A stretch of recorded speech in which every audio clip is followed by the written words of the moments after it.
Chào bà chủ. Chào mừng về nhà. Hôm qua ai giúp ta tìm con chó? Là ta. Vậy trả lại cho ta đi. Cái gì? Con chó này, không phải cô đang dắt nó sao? Tất nhiên là sợi dây chuyền vàng trên cổ con chó. Không có sợi dây chuyền vàng nào cả. Cậu còn giả vờ với ta nữa à? Xin chào chủ nhà, ta sẽ làm rõ chuyện này. Còn các cậu, cứ đi thẩm vấn hắn là được. Cậu không cần đến đây nữa.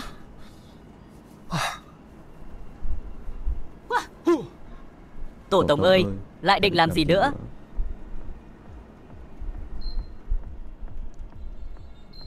Đây là cái gì vậy? Có biết phần mềm nghe sách không? Có phải là cái mà nàng nghe mỗi tối không? Cái gì mà tổng tài truy thê hỏa? Cái gì mà tiểu tức phụ trong sinh thành đó luôn là người nghe? Có phải trả tiền không? Nếu đăng ký thành phát thanh viên, có phải sẽ kiếm được tiền không? Đúng là chính là quyển sách ta lót chân giường đó. Đúng vậy. Vị thần tài này luôn ở bên chúng ta, đuổi theo để cho ăn. Đại quan nhân, ta là Tiểu Liên đây.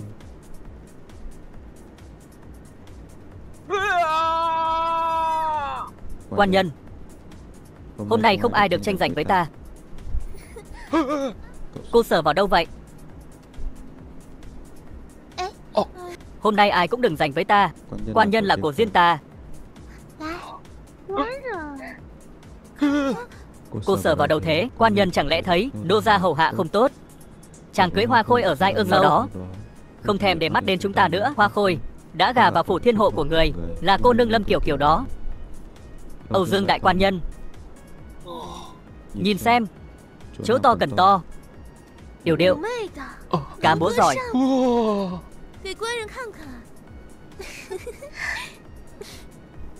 Đây có phải là Dương Cốc huyện? Hiện tại ta có mấy bà vợ, bạn gái ta đâu? Là ta đây. Tiểu Liên, nàng cũng đến đây. Quan nhân, những người phụ nữ ở đây đều là của ngài. Cô không phải là Tiểu Liên, ngài muốn ta là cô ấy. Quan nhân, ngài định đi đâu? Quan nhân, chàng đi đâu vậy? Quan nhân, quan nhân cẩn thận. Quan nhân, ê quan nhân. Lúc nãy không để ý hắn đi đâu mất rồi. Ta phải tìm hắn. Chào mừng đại quan nhân hồi phủ. Sau này không cần hành lễ. Ta hỏi ngươi một chuyện. Quan nhân hỏi cứ việc. Ngươi có biết một người bán bánh nướng tên là Lục Đại Lang, thường thấy hắn giao khắp nơi.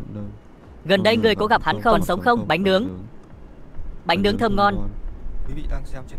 Thế tử ngươi đâu? Quan nhân đây là ý gì? Quá tốt, ngươi còn sống. Ta không cần. Tiểu nhân chỉ bán bánh nướng, không bán thân. Không cần bán, ta bảo hết. Vậy thì tốt quá. Đa tạ đại quan nhân. Hai người các ngươi buộc hắn treo lên. Đại quan nhân vì sao vậy? Ngươi yên tâm, ta sẽ cho ngươi ăn ngon uống sướng. Nhiều nhất là giam quan nhân. Vương Tiểu Nhị ta không đắc tội với ngài. Vương Tiểu Nhị, Lục Đại Lang đâu? Không, bán bánh nướng mà kiếm được nhiều tiền thế. Lục Đại Lang chỉ cho ta thuê sạp bánh nướng vài ngày. Ta cũng không biết hắn đi đâu rồi. Ôi xong rồi. Chuyện gì vậy? Vương Đại Quảng. Ta. Đừng. Nàng đừng ném. Ta vừa gọi ngươi, giả vờ không nghe thấy. Phải không? Không nghe thấy. Nàng đừng ném. Không biết tại sao ta lại muốn lấy cái này ném ngươi. Nàng định ném cái này xuống, những chuyện sau đó không phải sẽ xảy ra sao? Phải không? Vậy ngươi lên đây. Phan Tiểu Liên, ta là người ngây thẳng, đừng có không biết điều. Nàng nghĩ xem, bây giờ ta lên đó, những chuyện sau đó không phải sẽ xảy ra sao? Ta sẽ quay lại sau vài ngày. Ngươi hãy đưa bạn gái ngươi đến nhà một chàng trai khác vài tháng. Tình hình khẩn cấp, nhanh lên.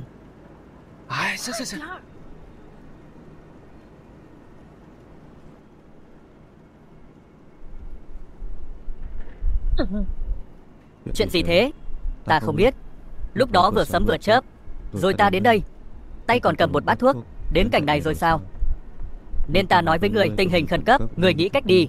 Nghĩ cách gì đây? Chờ Lục Nhị Lang đến, giết chết đôi gian phu dâm phụ này. Sao lại thành gian phu dâm phụ? Nước. Lục Đại Lang chưa chết. Nàng không nên đợi ta đến rồi mới mưu hại hắn. Ta còn chưa bắt đầu cho thuốc. Hắn không chết. Có chuyện biến. Vẫn còn may.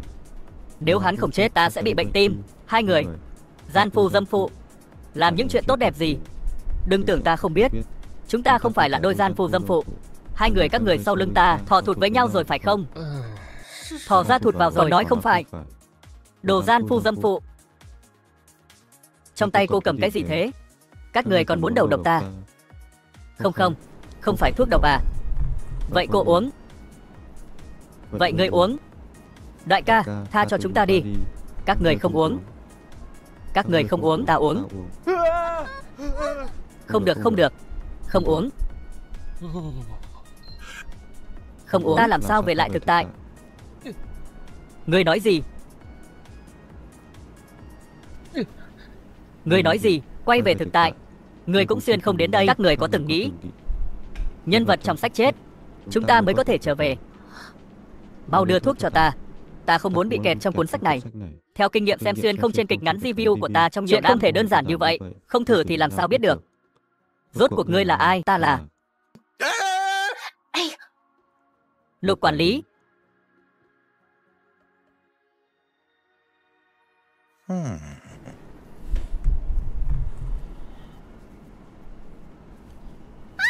Sắc lang, cho cô mặt mũi, thu dọn đồ đạc cút xéo cho ta. Đúng rồi, nàng chỉ nói với ta là nàng đánh hắn, không nói với ta là hắn sàm sỡ nàng. Ta sợ ngươi lo lắng. Đánh nữ nhân của ta. Làm gì thế? Đưa cho ta. Ngươi muốn làm gì? Uống. Đưa cho ta. Ngươi muốn làm gì? Uống. Đợi đã.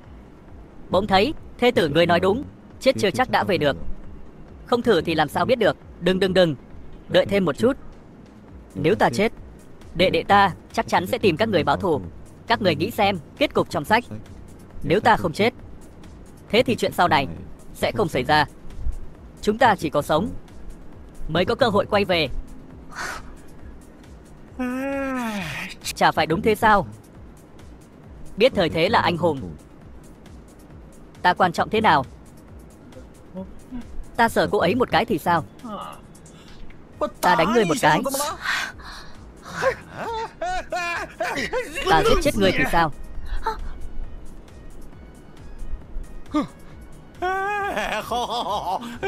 Bây giờ có nhân chứng rồi. Vương Mama, xem đôi gian phu dâm phụ này đánh ta phải làm gì?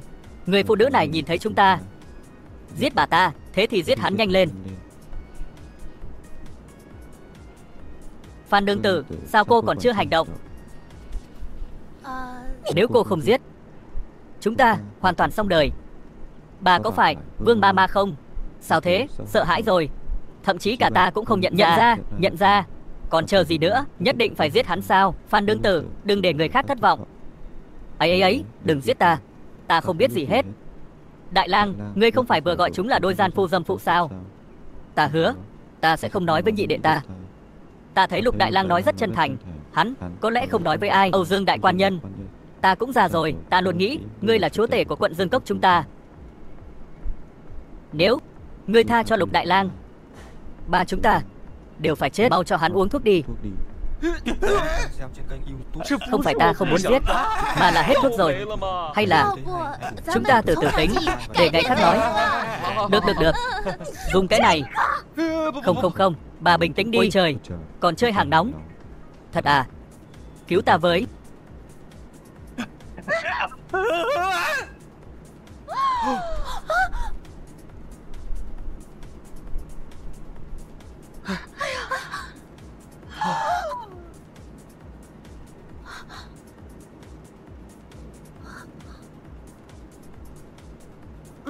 Hết hơi rồi. Chúng ta xong rồi. Chúng ta được cứu rồi. Ôi, cứu cái gì chứ? Ngươi mau xem, ngươi mang theo thứ gì?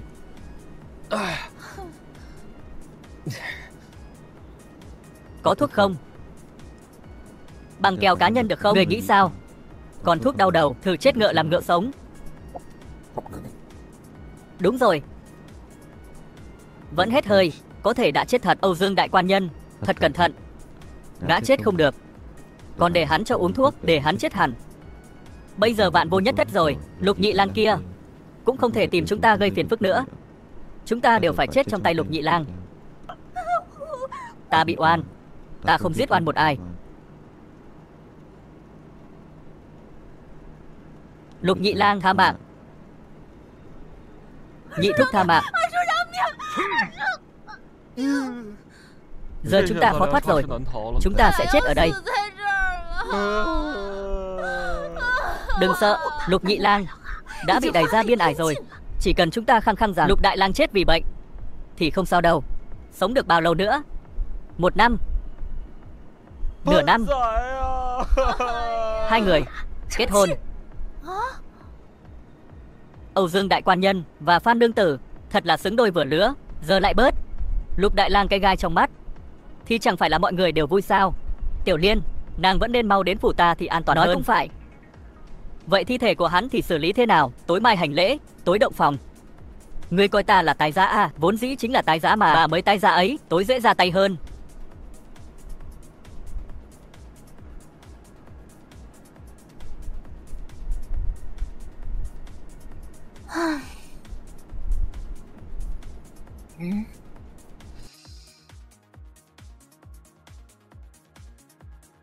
Đã lấy 5 người rồi, chúng ta còn không lấy được 1 người. Nghe nói Ngũ Nương Tử này là vợ của Lục Đại Lang mới chết. Cái kiệu này nặng quá. Nhìn là biết của hồi môn không ít. Của hồi môn chính là xác của chồng trước của ta. Một người bán bánh nướng thì có thể có bao nhiêu tiền? Quan nhân nhà ta còn cần của hồi môn của cô ta sao? Sao bọn họ còn chưa đi vậy? Quan nhân, nâng khăn che mặt lên đi. Ta còn đang bưng rượu hợp cần đây. Ngũ Nương Tử thật là xinh đẹp. Chẳng trách gia đình giả vờ đi mua bánh quầy, hóa ra là muốn được nhìn thấy dung nhan của Ngũ Nương Tử. Không biết nói thì ít nói vài câu. Quan nhân nương tử xin mời uống rượu mừng. Không uống giờ, còn có việc gấp. Đi xuống trước. Có gì mà vội thế?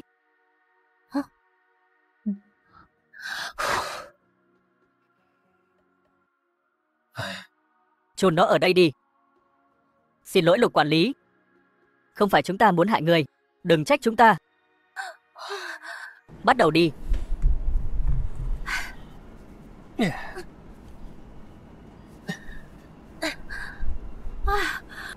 Mệt chết ta rồi. Còn bao lâu nữa? Nàng ngồi nghỉ đi, để ta. Được.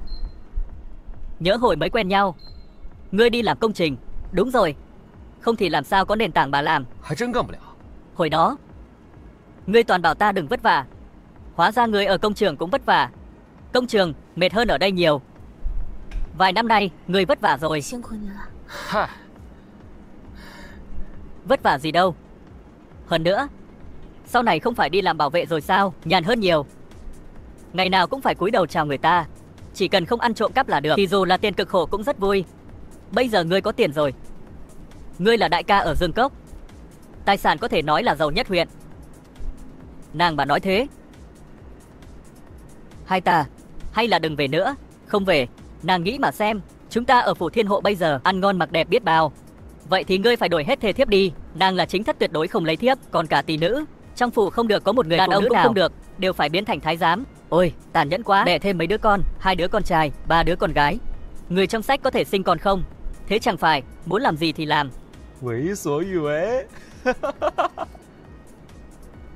Không được, vẫn phải quay về.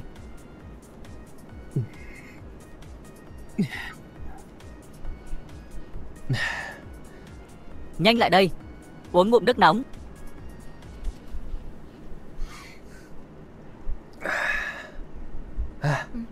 Ôi, nói mới nhớ, hôm nay vẫn là đêm tân hôn của chúng ta. Trước đây người vẫn nói, đợi đến khi chúng ta có tiền, người sẽ cưới ta thật hoành tráng. Ôi, bây giờ thì có tiền rồi, nhưng lại không thể cưới hoành tráng. Cũng không thể trách người được.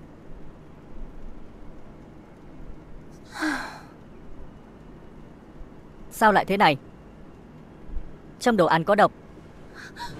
May mà chúng ta cùng nhau đi chôn xác. Nếu không, có người muốn hại chúng ta. Đây là phủ Thiên Hộ, ai dám hại ta? Chẳng lẽ là ta?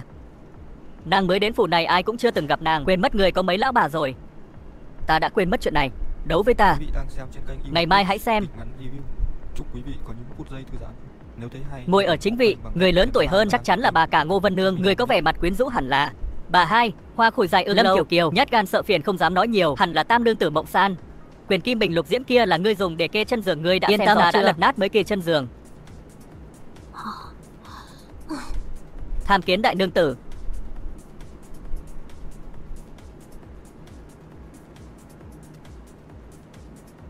Ngũ nương tử có lễ rồi, đa tạ đại nương tử.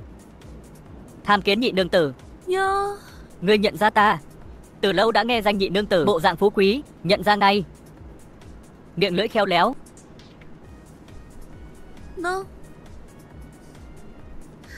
Tham kiến Tam nương tử. Ngũ nương tử mắt tinh. Không phải chỉ còn lại ngươi sao? Không phải ngươi thì còn ai? Tam nương tử quá khen.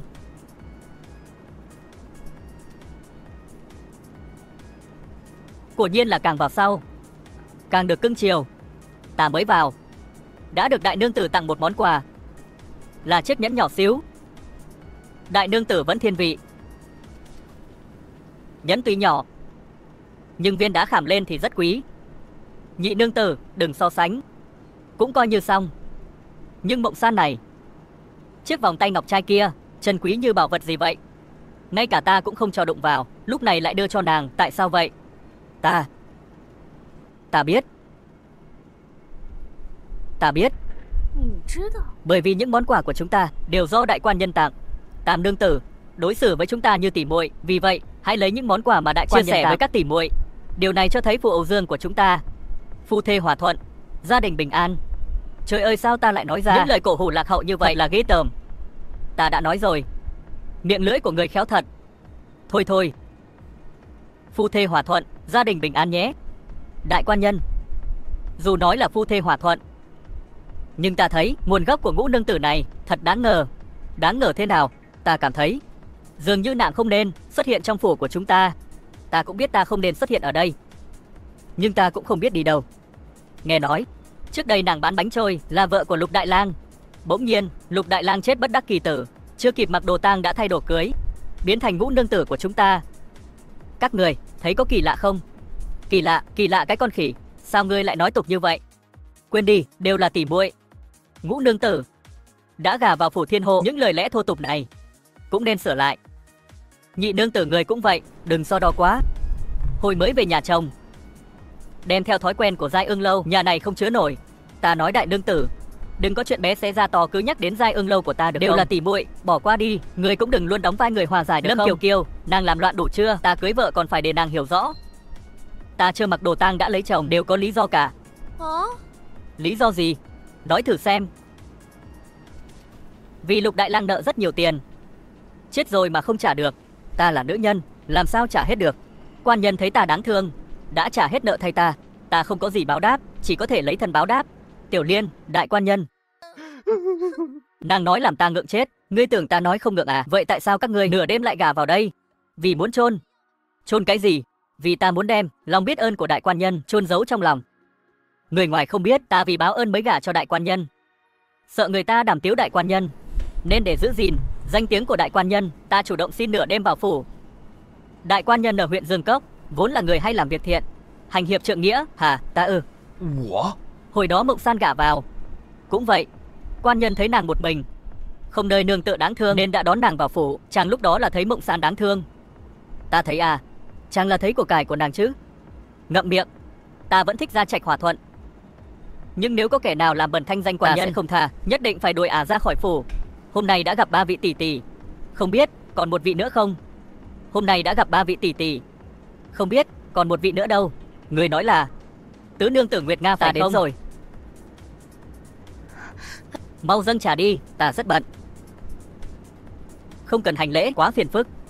Đưa trà cho ta không giống mấy người kia, được cưng chiều lại giàu có. Lễ ra mắt này hơi tồi tàn. Ngũ nương tử đừng chê, đồ trang sức gì cũng không quan trọng, tâm ý mới là quan trọng nhất. Khát chết ta. Vòng ngọc trầm ổn, sang trọng, vòng vàng sắc sảo, nổi bật. Ngọc trai vô giá, vòng gỗ môn mộc mạc. Rốt cuộc là ai muốn hại ta? Ý gì? Là muốn ta xem giá trị ư? Nghèo hèn hạn chế trí tưởng tượng của ta, đoán mò là vàng. Về dễ bán, nhưng về bằng cách nào?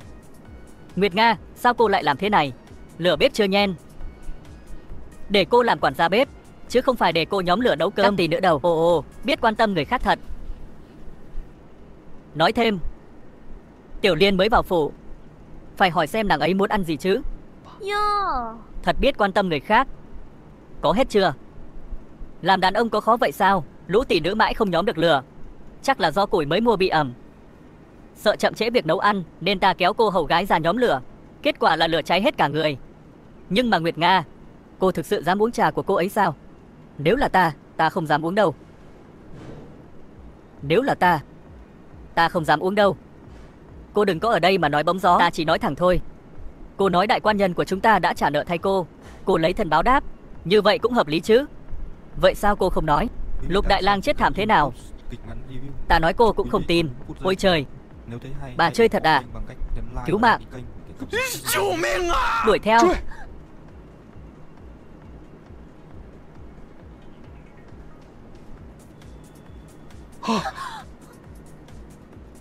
Hắn ngã chết. Đang yên đang lành sao lại ngã chết? Thực sự là tự ngã chết. Đó chính là tự sát. Đó cũng không phải tự sát. Ta không hiểu. Vậy sao lại ngã chết? Vì vậy ta đã nói mà người không tin. Ta thấy là bị ngươi đầu độc chết. Nói đến đầu độc, ta vừa hay có một chuyện muốn nói với mọi người. Người đến.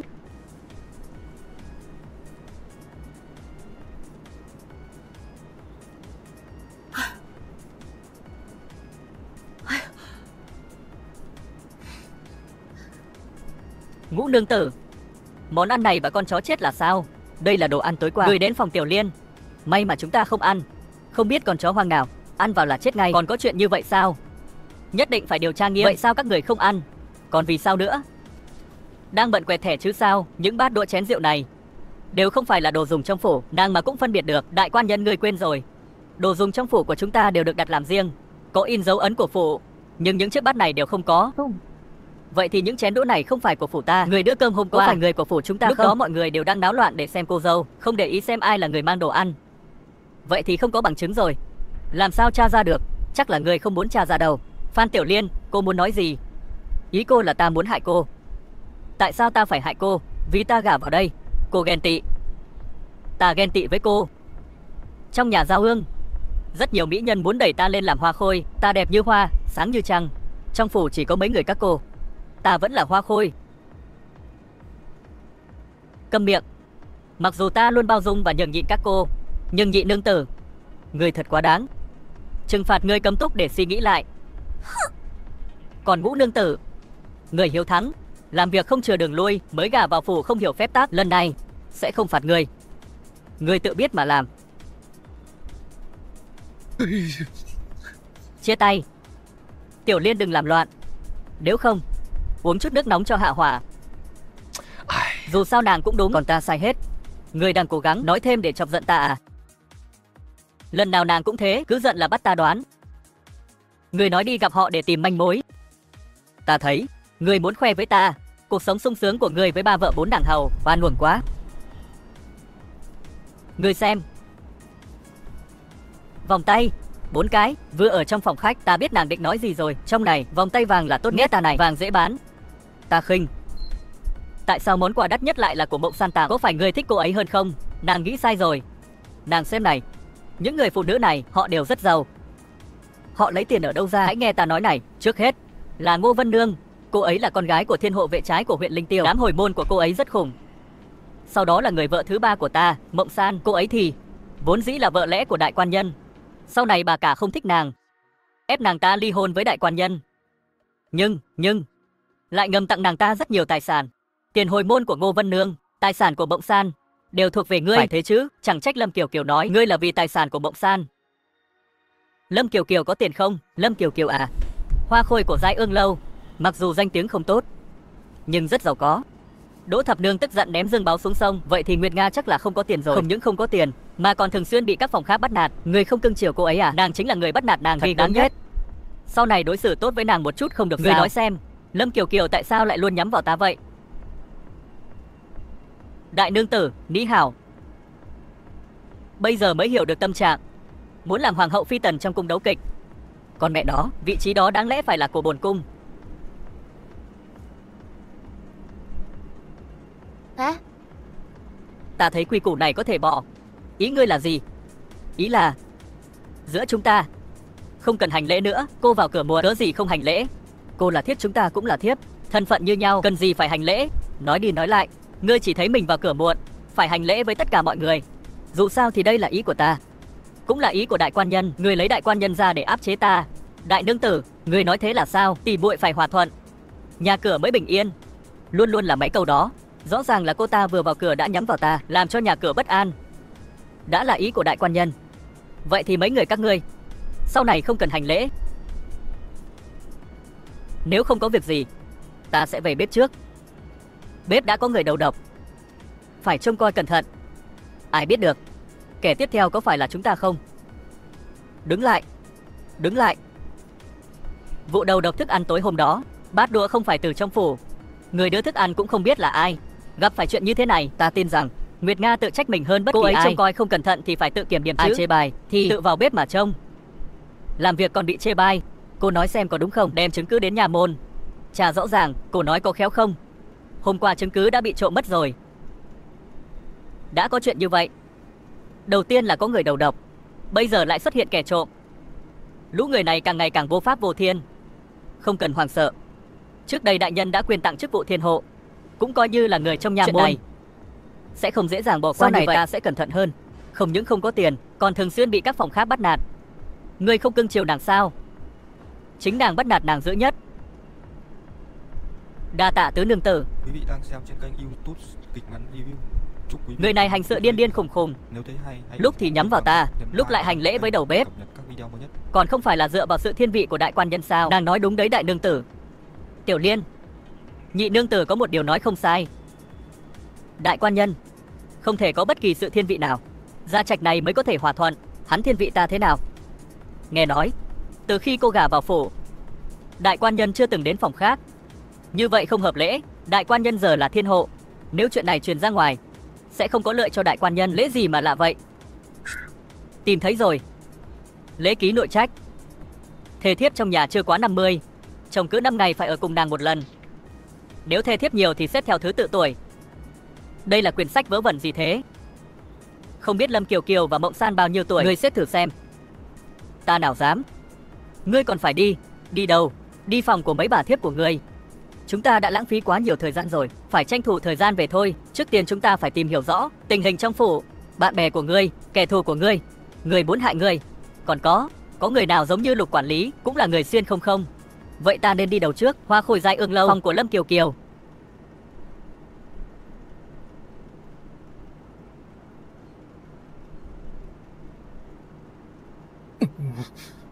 Ai mà chịu nổi chứ?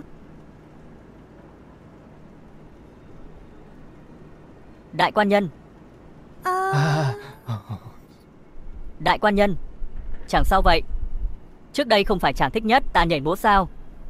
Trước đây chàng quên rồi sao? Lời chàng nói với ta trong lầu hái sao? Ta nói gì? Đại quan nhân.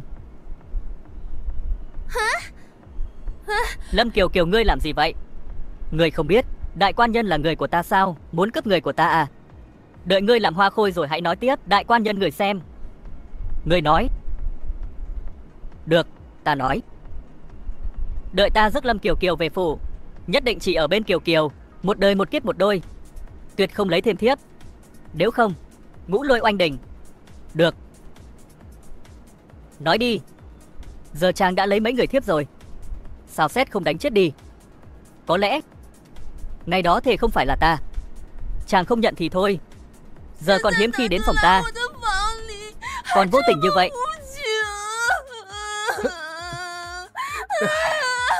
Ta cũng không muốn cưới nhiều thê thiếp như vậy. Cũng là. Nghĩ lại mà xem, nếu chàng không cưới Mộng San thì đại quan nhân chàng có thể phá sản rồi. Không đến nỗi chứ? Không đến nỗi. Ta giàu có thế. Chàng xem, ta nói chàng không có lương tâm mà. Lúc đầu Mộng San suýt bị đuổi khỏi Dương Cốc huyện, chàng đột nhiên cưới cô ấy. Vì cái gì? Chàng không biết sao? Mấy năm nay toàn là lỗ. Tiền kiếm được mấy năm đầu đã mất hết rồi. Quan nhân, mấy năm đầu chúng ta chỉ có một cửa hàng đủ xoay sở, thêm vào đó là trận dịch bệnh mấy năm trước, tiệm chúng ta kiếm được đầy túi. Tranh thủ mấy năm đó mở thêm nhiều tiệm. Giờ thì không xoay sở kịp. Quan nhân, nếu chúng ta kiếm được một khoản tiền lớn thì tiệm chúng ta sẽ ổn định. Đó là nữ quyến nhà ai? Nói đó không phải là nữ quyến của nhà nào? Nghe nói là một phụ nữ bị ruồng bỏ của một gia đình quan lại. Đến huyện Dương Cốc của chúng ta cũng đã một thời gian rồi, đi khắp nơi nương nhờ họ hàng, không ai muốn kêu mang cô ta. Nghe nói là người không may mắn. Ta thấy cô ta là người cao quý. Đến Dương Cốc đã hơn nửa tháng, họ hàng đều lánh mặt. thậm chí không có chỗ dùng thân. Khi bà cả đuổi chúng ta ra, lão gia còn có chút lương tâm, tặng cho nương tử không ít của cải. Ta là một phụ nữ, mang theo những của cải này không biết là phúc hay họa. Vốn dĩ nghĩ rằng uống rượu tìm chỗ ngủ một giấc, không ngờ ở đây có tiểu nương tử xinh đẹp như vậy, không phải có thể ngủ ngon hơn sao? Có lý. Các người muốn làm gì? Các người xem cái rừng này. Không được, đứng lên. Không chỉ có cô nương xinh đẹp như vậy, còn có nhiều bảo bối như vậy. Cho người một cơ hội, thuận theo chúng ta. Nếu người không theo, giết người. Những báu vật này vẫn là của chúng ta, mỗi người một cái. Ta muốn cô này. Dừng tay.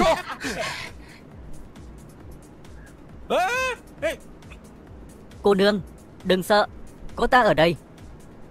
Ta nói cho người biết, đừng xen vào chuyện người khác, nếu không ta sẽ đánh người luôn. Chuyện này ta nhất định sẽ quản.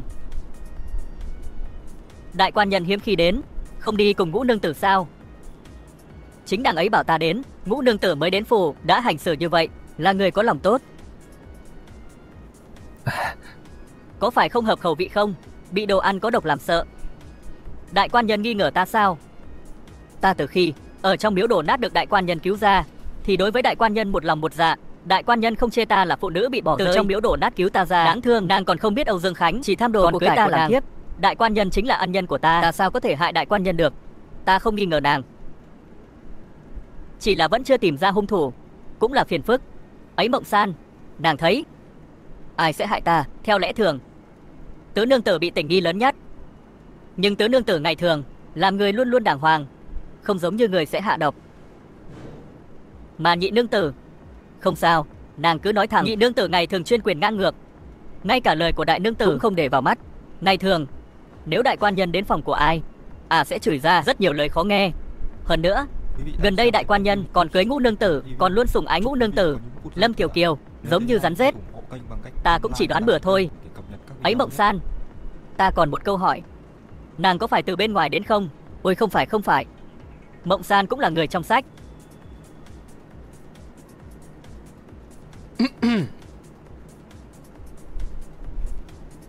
Đại quan nhân, nàng gặp ta như gặp ma vậy. Không ngờ đại quan nhân lại đến đây. Ta đến phủ mấy năm, đại quan nhân cũng chẳng đến 2-3 lần. Nơi này của ta thật sự quá đơn sơ, không có gì có thể chiêu đãi đại quan nhân. Xin đại quan nhân thứ lỗi. Cái đó không sao, sau này ta sẽ bảo người hầu sửa chữa lại. Cảm ơn đại quan nhân đã quan tâm, nhưng tối nay xin đại quan nhân đến nơi khác. Chỗ này của ta quá tồi tàn. Ta chỉ hỏi một vấn đề, đại quan nhân, người đầu độc thức ăn thực sự không phải ta. Ta ở trong bếp luôn luôn đàng hoàng. Ta chỉ muốn hỏi, nàng có từ bên ngoài đến không? Bên ngoài, ta là người được bà cả mua về.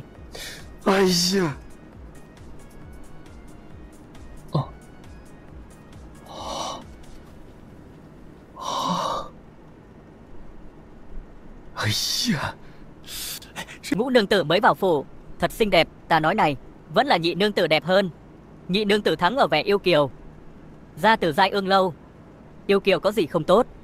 Thích lắm chứ, chỉ có thiên hộ đại nhân mới trị được. Ngươi và ta, ngươi không thích yêu kiều,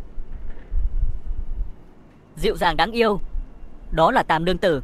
Biết nấu ăn người không thích sao? Nấu ăn là đàn bà đều biết nấu ăn. Trước đó chẳng phải ta đã nói không cần hành lễ sao? Mau đứng dậy. Đại quan nhân, ngài làm sao vậy? Ta hỏi các người một câu, trong thời đại này, một người đàn ông nếu vợ mình ở nhà riêng hẹn hò với người đàn ông khác, vậy thì người đàn ông đó có thể dìm vợ mình xuống ao lợn không? Có thể chứ. Cho dù không thể dìm xuống ao lợn thì cũng phải bỏ vợ. Vậy thì không chắc, vẫn có người không bỏ vợ. Tại sao? Bây giờ lấy vợ khó quá. Ngài vất vả lấy được một bà vợ, ngài lại bỏ, không nên đâu. Thà cứ nhịn nhịn đi. Người sao thế? Người khóc cái gì thế? Chẳng lẽ thê tử người cũng... Ta vất vả lắm mới lấy được một thê tử, nhưng lại theo người khác mất rồi. Những người như chúng ta lại khó lấy được thê tử. Không giống như đại quan nhân, có đến 5 bà thê thiếp mà vẫn hòa thuận vui vẻ. Thê tử nào cũng đối với đại quan nhân trung thành hết mực. Đại quan nhân đối xử với mọi người rất lại tốt. đẹp trai, còn có tiền. Sao người lại nói những lời này đâm vào tim ta? Đại quan nhân, ngài hỏi những điều này để làm gì? Không có gì, chỉ nói chuyện phiếm thôi. Cái đó, ta đi trước đây, các ngươi ở lại đi. Đều là công sức của ta vất vả tìm kiếm manh mối, con nhóc nàng chỉ biết hưởng lạc. Tất nhiên là ta đang ăn đồ ngon rồi. Ngũ nương tử. Đừng gọi ta là Ngũ nương tử, gọi ta là Tiểu Liên là được. Sao được? Như vậy là không hợp lễ nghi, lễ nghĩa gì chứ? Vui vẻ là được rồi. Phải không Mộng San, Tiểu Liên? Vậy mới đúng. Nhưng ở nhà ăn ngon mặc đẹp. Sao em lại nhất quyết ra ngoài ăn? Ta không dám ăn ở nhà. Ta sợ bị đầu độc. Người cũng muốn hỏi ta, biết ai là người đầu độc không? Tối hôm qua, đại quan nhân đến phòng ta cũng hỏi như vậy. Hôm qua đại quan nhân đến phòng ngươi à? Đừng nghĩ nhiều. Sao ta lại nghĩ nhiều chứ? Tỉ muội như tay chân, đàn ông cũng như quần áo. Tiểu Liên, giá như ta được phóng khoáng như người. Mộng San, người xinh đẹp, lại giàu có, người nên sống phóng khoáng hơn. Tiền có ích gì? Ta không có đại quan nhân thì không thể sống được. Tiền còn chưa dùng, cô hoàn toàn có thể sống thoải mái hơn, tự do hơn, đi tìm tình yêu đích thực. Đích thực? Cái gì? Tình yêu đích thực là ngươi tìm thấy một người ngươi yêu, người đó cũng yêu ngươi, hai người cùng nhau bền chặt, trắng đầu, không chia lìa. Tiểu Liên, ta có hơi không hiểu. Mộng San thực sự là người trong sách. Tuy nhiên, Tiểu Liên, ta biết cô nói những điều này chắc chắn đều là vì ta. Ta nguyện vì đại quan nhân mà chết. Ta cũng có thể vì cô mà chết. Hơn nữa, đại quan rất thích cô. Ta phải bảo vệ cô. Sao ta lại có cảm giác vừa kinh ngạc, vừa cảm động? Vậy cô có tin ta không? Tin ngươi điều gì? Ta thật sự không có hạ độc ngươi cùng đại quan nhân. Ta thà tự mình ăn độc dược cũng phải bảo vệ ngươi và đại quan nhân. Ta không đến đây để hỏi ngươi về chuyện đầu độc. Ta chỉ đến để xem quán này có ngon không. Khó khăn lắm mới có tiền. Ta không được đi khắp nơi ăn uống sao? Tiểu Liên, người đàn ông trước đây của cô, chắc hẳn hắn đối xử với cô rất tệ. Người đàn ông trước đây, Lục đại lang bán bánh bao. Cô nói đến Lục quản lý à? Hắn đối với ta đồ dê sồm, không biết xấu hổ. Thu dọn đồ đạc cút khỏi đây cho ta. Hắn đối xử với em thực sự không tốt, và chết rồi còn để lại một đống nợ. Dù ta là thê tử bị bỏ, may mà có được ít tiền. Thời buổi này, đàn ông chịu cho tiền thì có tình có nghĩa rồi. Không, là bà lớn cho ta. Bà lớn đuổi ngươi ra khỏi phủ, còn cho ngươi nhiều tiền tài như vậy. Chuyện tốt như vậy mà cô lại gặp được. Cô cầm thứ này cút cho ta. Tiểu Liên, sao ngươi lại xây thế? Đây là trà, chứ không phải rượu đâu. Ngươi có biết không, ngươi đã sống thành hình mẫu trong mơ của nhiều cô gái. Ai lại muốn tiền mà không muốn đàn ông? Ta thực sự muốn tát ngươi một cái. Người yêu đương mù quáng đánh ta làm gì? Cô phải đứng trên lập trường của đàn ông mà suy nghĩ. Họ cần tiền hay chỉ cần một người phụ nữ? Đàn ông nghĩ gì ta không biết. Chỉ có thể kiếp sau làm đàn ông rồi nói tiếp. Muốn thử cảm giác đàn ông rất đơn giản. Đây không phải đối thủ số 1 của Phủ Thiên Hộ sao? Chúc quý vị có những phút giây thư giãn. Sao ngươi lại hẹp hòi thế? Ủng hộ kênh bằng cách nhấn like và Ta đăng ngưỡng ký mộ kênh cô, để cập nhật các tính video tình mới. hợp với ta. Ai thèm hợp tính với cô? Ngày nào cũng ở phủ đấu khẩu với đều công khai cãi nhau với ngươi. Tốt hơn là am tiễn thương người chứ. Chúng ta không đánh không quen biết. Nào, ta rót trà nhận lỗi với ngươi. Quy củ của phủ này vừa bị ta bãi bỏ, sao ta có thể để cô rót trà xin lỗi ta được? Vậy cô nói xem, chúng ta có phải là tỉ muội tốt không? Gần đây đại quan nhân đến phòng cô không? Hôm kia buổi tối đã đến, còn làm gì nữa? Không có gì xảy ra cả. Vậy là chúng ta là tỉ muội tốt rồi. Đã là tỉ muội tốt rồi thì ta dẫn các cô đi chỗ nào vui chơi nhé. Chỗ nào? Các người không muốn thử cảm giác đàn ông sao? Đi. Ta không đi. Vậy chúng ta đi. Thật hay giả đó.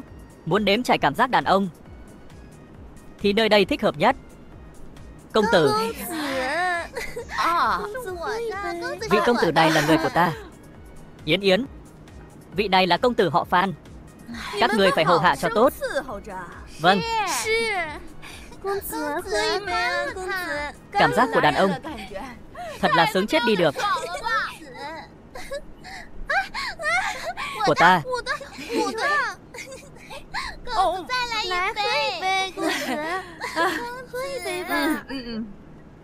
Muội muội. Ca ca thích muội. Ca ca cả đời này chỉ yêu muội. Phan Tiểu Liên, cô xây rồi à? Cô xây thì có. Người đánh ta, ta lấy tiền đập chết ngươi. Muội muội, đây có phải là bộ dạng sau khi cô tẩy trang không? Muội muội gì chứ? Đây là bà chủ của Giai Ương Lâu, Mai tỷ. Hân hạnh được gặp Mai tỷ.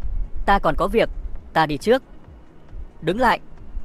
Giai Ương Lâu của ta, muốn đến thì đến, muốn đi thì đi sao?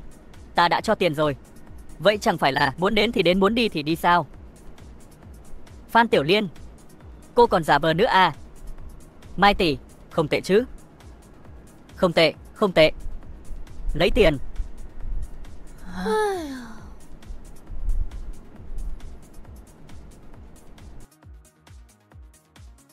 Trong mắt ta, cô ấy là chỉ đáng giá từng này thôi à? Lâm Kiều Kiều, cô có ý gì vậy? Cô có ý gì vậy? Đồ ngốc, vẫn chưa hiểu à? Cô đã bị bán rồi.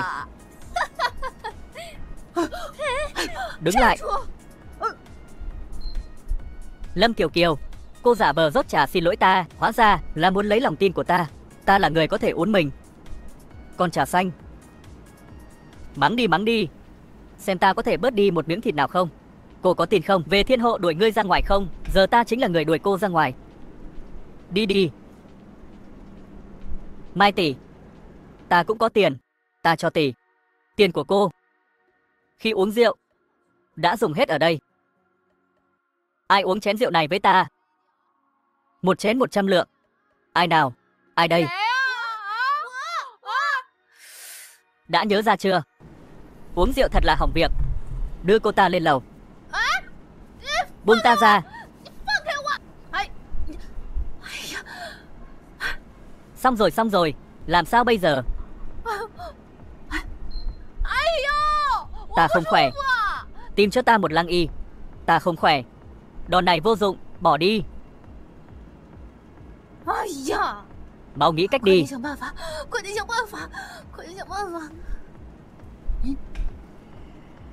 Thật sự phải dùng đòn này sao? Nhưng bây giờ không muốn đi nặng. May mắn là đã uống khá nhiều rượu nên nôn ra nước tiểu vẫn có thể. Đến rồi.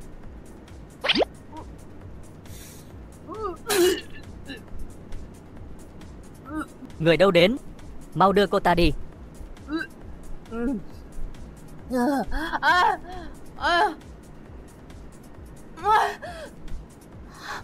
Không biết phép tắc.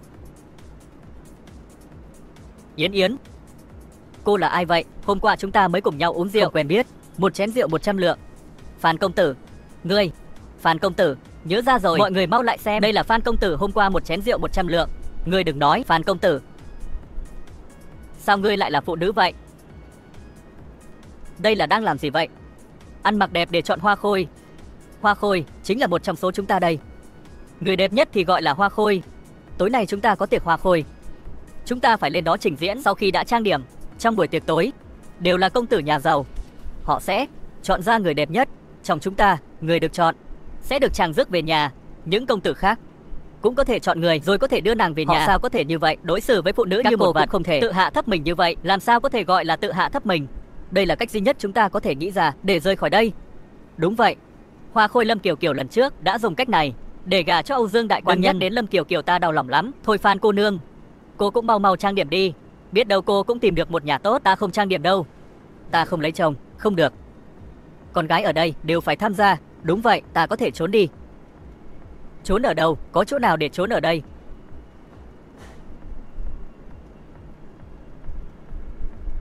Quý vị đang xem trên kênh YouTube. Cái dương này dùng để làm gì? Chúc quý vị có những đựng quần áo. Nếu thấy hay, hãy ủng hộ kênh bằng cách nhấn like và đăng ký kênh để cập nhật các video mới nhất. Làm quá lên.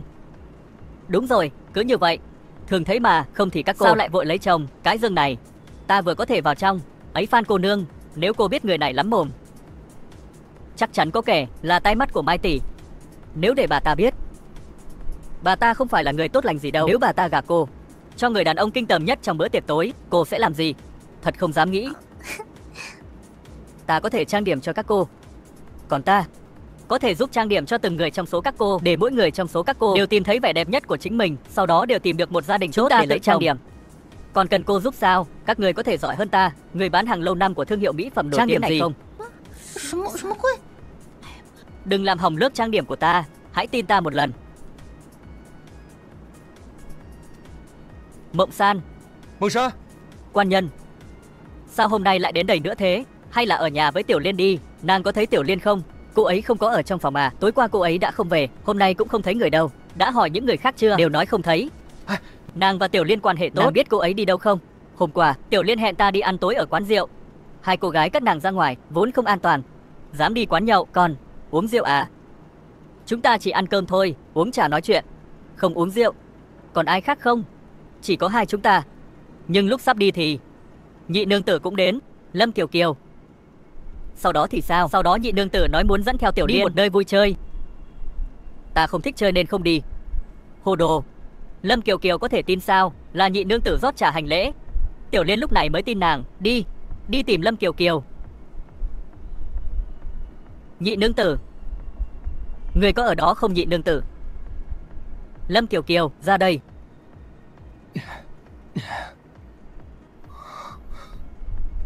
Nơi này yên tĩnh quá, hình như không có ai, chăn gối trên giường vẫn chưa động, Lâm Kiều Kiều cũng không về. Đàn ông thời xưa ba thê tử bốn nàng hầu, hai người phụ nữ không về nhà cũng không biết. Đi thôi, đi nơi khác tìm bức tranh này. Bức tranh sao vậy? Đẹp quá. Đây hẳn là nhị nương tử tự vẽ mình. Loại phản diện như Lâm Kiều Kiều treo bức tranh này chắc chắn có ẩn ý.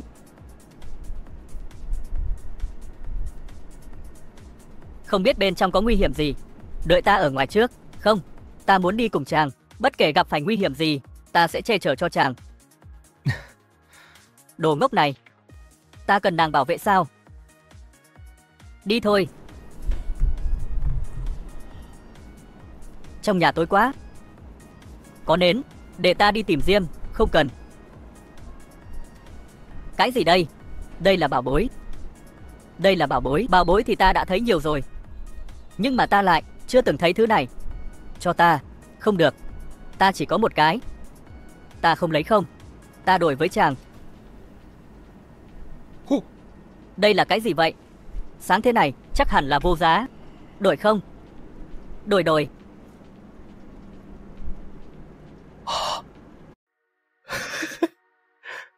Đi thôi. Đó là cái gì? Trông giống con chó chết bị trúng độc. Tiểu Liên đã nói đồ ăn có độc và con chó chết đã bị ai đó lấy trộm. Chắc chắn là hung thủ muốn che giấu bằng chứng phạm tội. Con chó chết này sao lại ở chỗ của nhị nương tử? Trừ khi là Lâm Kiều Kiều trộm đồ ăn và con chó chết. Vậy chẳng phải Lâm Kiều Kiều hung chính là giết người? Tiểu Liên sẽ gặp nguy hiểm. Nàng mau nghĩ lại xem, Lâm Kiều Kiều có nói đưa Tiểu Liên đi đâu không? Nhị nương tử nói phải đưa Tiểu Liên đi trải nghiệm cảm giác của nam nhân. Ta không biết là đi đâu. Cái gì? Được rồi, xem có hài lòng không? Wow. Đẹp quá. Có đẹp hơn nhiều so với chính cô trang điểm không? Phan cô nương tay nghề này thật tốt. Cho dù ta không được chọn làm hoa khôi thì biết đâu cũng có thể được nhà tử tế chọn. Thật đẹp. Vẽ cho ta, vẽ cho ta. Được. Mọi người đều có thể vẽ, nhưng các người phải hứa với ta, phải giúp ta che giấu những thứ ta giấu trong hộp, nhất định phải giữ bí mật. Nào, từng người một.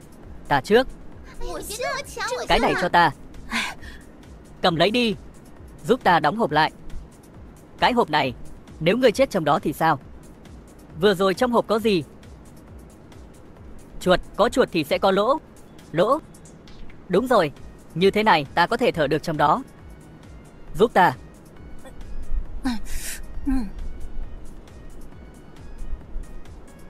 Hôm nay thật mong chờ đại hội hoa khôi. Rước về là thiếp. Không phải là vui sao? Xem ra người quyết tâm lắm nhỉ. Âu Dương đại quan nhân đến.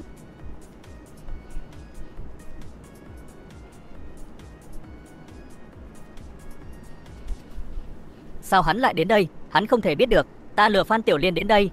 Chẳng lẽ hắn muốn nạp thiếp?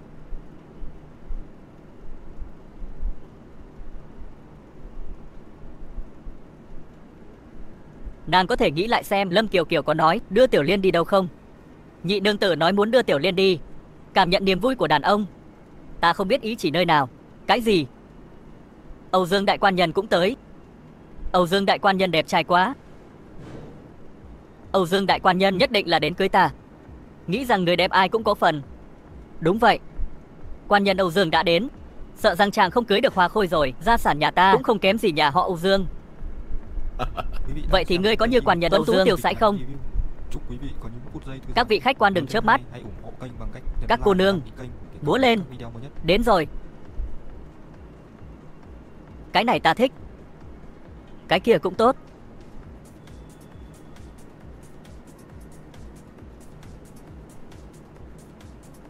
May mà ta biết trước. Phan Tiểu Liên giấu trong dương. Trước mặt Âu Dương Khánh, ta không thể bán cô ấy. Vậy thì giết chết cô ấy. Hoa Khôi hôm nay là Yên Yến. Cô này rất đẹp. Không có Tiểu Liên. Phải chăng ta đã đoán sai? Đợi đã, còn một người nữa. Chuyện gì đã xảy ra? Rõ ràng là ta đã tìm người chôn chiếc hộp rồi mà. Mai tỷ, chuyện gì xảy ra vậy? Cô hỏi ta. Ta phải hỏi lại các người. Dám bao che cho cô ta nhét vào dương. Ta không có tai mắt sao? Mở thùng ra đi. Xem thử là mỹ nhân thế nào. Người này đẹp hơn. Hoa Khôi nãy nhường cho ngươi. Cô ấy là của ta. Ôi quan nhân, người đã đến rồi. Họ không làm gì nàng chứ? Không không, ta vừa đôn vừa đánh giám lại còn tè dầm nữa. Họ không làm gì ta. Ta chỉ thiếu mỗi việc kỵ đồn. Cái này đẹp thì đẹp, nhưng mà ghê quá. Ta thích. Vẫn là quan nhân Âu Dương độc đáo. Hoa Khôi tối nay là Lâm Kiều Kiều. 啊，他呢？咱们没戏了。 Cô ấy là của ta. Ta lại hay ghen và nhỏ nhen, nên hay vô lý ghen tuông. Ta thích. Vậy thì ngươi cưới ta, chỉ được cưới một mình ta thôi. Được. Không lấy thêm ai nữa. Nếu không sẽ bị sét đánh. Hắn đã quên lời thề của mình rồi. Trời không có mắt. Vậy thì ta sẽ thay trời hành đạo. Ta biết Âu Dương đại quan nhân thích muội tử này. Ta lại không thể gả cho Âu Dương đại quan nhân. Ta phải làm sao? Các tỷ muội, tương lai của chúng ta không thể phụ thuộc vào đàn ông, không thể phụ thuộc vào bất kỳ ai, phải phụ thuộc vào chính mình. Làm thiếp không phải là con đường duy nhất của các cô, nhưng mà họ cũng không cho chúng ta làm chính thất. Không phải là làm vợ hay làm thiếp, là chúng ta không thể bị vật hóa, bị lựa chọn. Chúng ta là con người. Còn cái đại hội Hoa Khôi này chính là hủ tục phong kiến. Cái giai ương lâu này phải bị xóa bỏ. Nghe này, cô ta nói gì thế? Nhét miệng cô ta lại cho ta.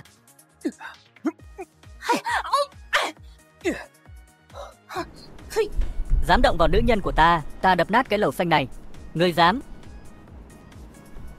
Thiên hộ đại nhân cũng không thể không tuân thủ quy củ chứ. Nữ nhân của ngươi lấy tiền. Xấu rồi, ra ngoài vội quá, không mang theo bạc. Viên Dạ Minh Châu ngàn năm. Như vậy được chứ? Ngươi muốn nữ nhân này, còn không nhân cơ hội vòi tiền ngươi. Còn lâu mới đủ. Còn lâu mới đủ. Vậy ngươi muốn bao nhiêu? Ít nhất gấp 100 lần. Trời, gấp 100. Mua được 10 cái lẩu xanh của ngươi đấy. Ngày mai ta sẽ giao. Không được đâu. Tối nay phải trả hết. Nếu không có, tối nay ta sẽ đưa cô ta đến huyện lệnh. 100 lần thì 100 lần.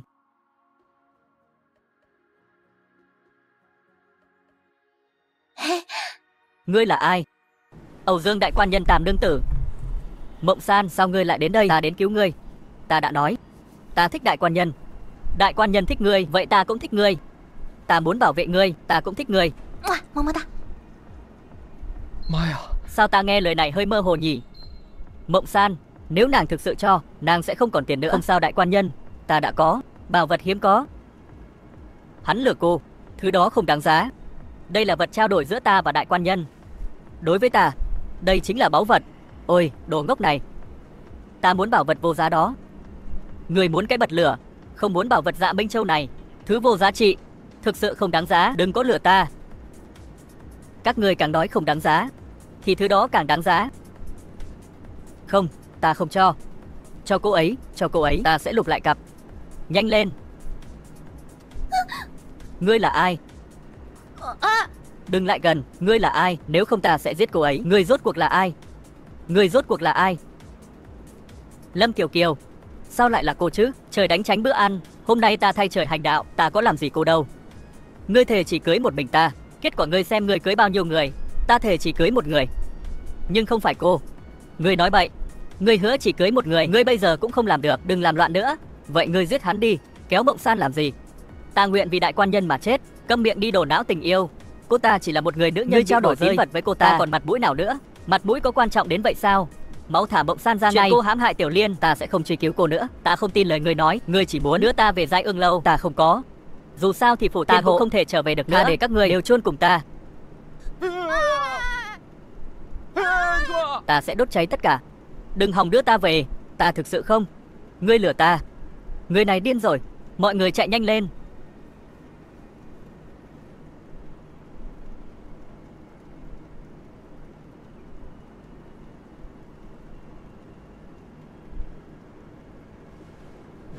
Người đâu? Giết người rồi. Giết người rồi.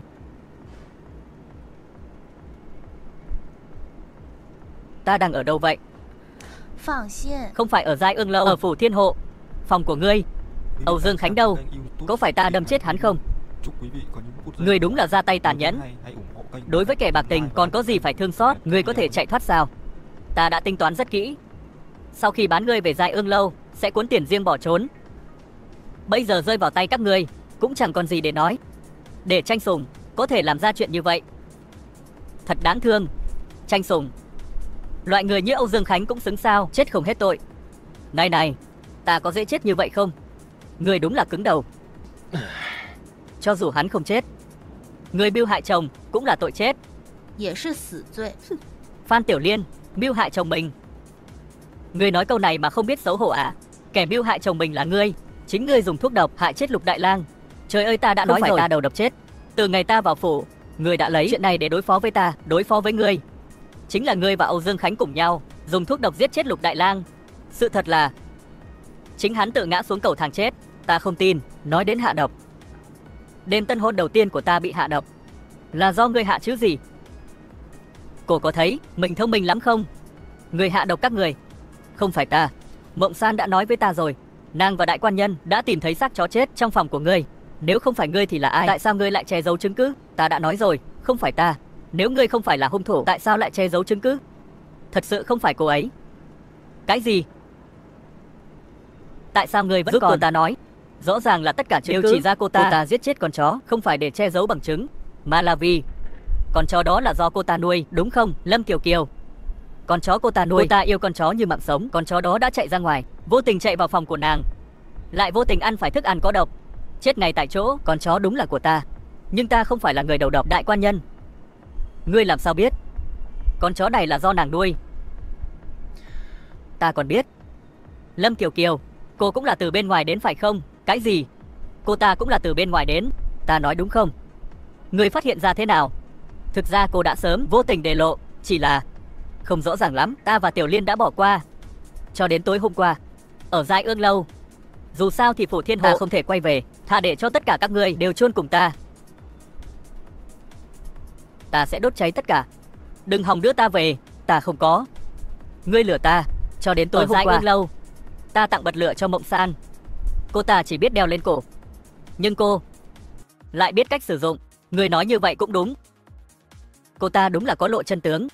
Nghe nói cô ta vốn bán bánh tráng, thê tử của Lục Đại Lang. Đột nhiên Lục Đại Lang bất ngờ qua đời, chưa kịp mặc đồ tang đã thay đồ cưới, lột xác biến thành Ngũ Nương Tử. Các người nói xem, có kỳ lạ không? Kỳ lạ cái đầu gối. Sao ngươi lại nói chuyện thô tục như vậy? Đồ trà xanh. Mắng đi, mắng đi. Ngươi xem ta có thể mất đi miếng thịt nào không? Giống như những lời ta chửi, người trong sách căn bản không hiểu, nhưng nó lại biết ta đang chửi nó. Ngươi bảo trà xanh, sao họ biết là lời chửi rủa? Thông minh. Thôi nhận đi, là ta đó. Vậy là ngươi đã nhận ra từ lâu rồi phải là không? Bọn ta giống ngươi rồi à? Tất nhiên là ta biết. Ngươi chẳng thèm che giấu, toàn nói mấy câu vớ vẩn. Kiểu phụ nữ độc lập, ta muốn không nhận ra cô cũng khó. Vậy là cô đã nhận ra chúng ta từ lâu rồi. Tại sao không sớm từng nhận với chúng ta? Hỏi mãi, cuối cùng cũng hỏi đến vấn đề cốt lõi rồi Tiểu Liên. Vấn đề cốt lõi? Chẳng lẽ cô ấy không muốn nhận chúng ta là vì chúng ta cũng quen biết cô ấy? Đúng quá. Không đúng rồi, Lục quản lý ta nhìn một cái, nhận ra ngay. Nhưng mà cô Lâm Kiều Kiều này, ta hình như không quen. Đại Quảng, ngươi có quen cô ấy không? Ta thì quá quen rồi. Chủ nhà kính chào, chào mừng về nhà. Hôm qua ai đã giúp ta tìm con chó? Là ta. Vậy thì trả lại cho ta đi. Cái gì? Con chó này không phải cô đang dắt theo sao? Tất nhiên là sợi dây chuyền vàng. Ở cổ con chó không có dây chuyền vàng nào. Cậu còn giả vờ với tôi à? Xin chào bà chủ. Tôi sẽ tìm hiểu vấn đề này. Còn mọi người, dẫn hắn đi thẩm vấn. Chính người khiến bạn trai ta mất việc. Nữ chủ nhân dắt chó đi dạo. Chẳng trách cô không muốn nhận chúng ta. Vậy mà các người cũng nhận ra được. Lúc đầu ta không nhận ra, cho đến tối qua. Rốt cuộc ngươi là ai? Lâm Kiều Kiều. Sao lại là cô thế này? Âu Dương Khánh, trời đánh tranh miếng ăn. Hôm nay ta sẽ thay trời hành đạo. Hôm qua ở Giai Ương Lâu, ta thấy cô đeo miếng che mắt. Ta mới hiểu ra mọi chuyện. Chẳng trách người không muốn. Chúng ta nhận ra, ngươi hại bạn trai ta mất việc. Sợ chúng ta đánh người đúng không? Ta đến cái nơi quỷ quái này, thôi thì đành. Còn trở thành thế tử kẻ nghèo kết sắt này. Thật kinh tởm quá, đồ xui xẻo.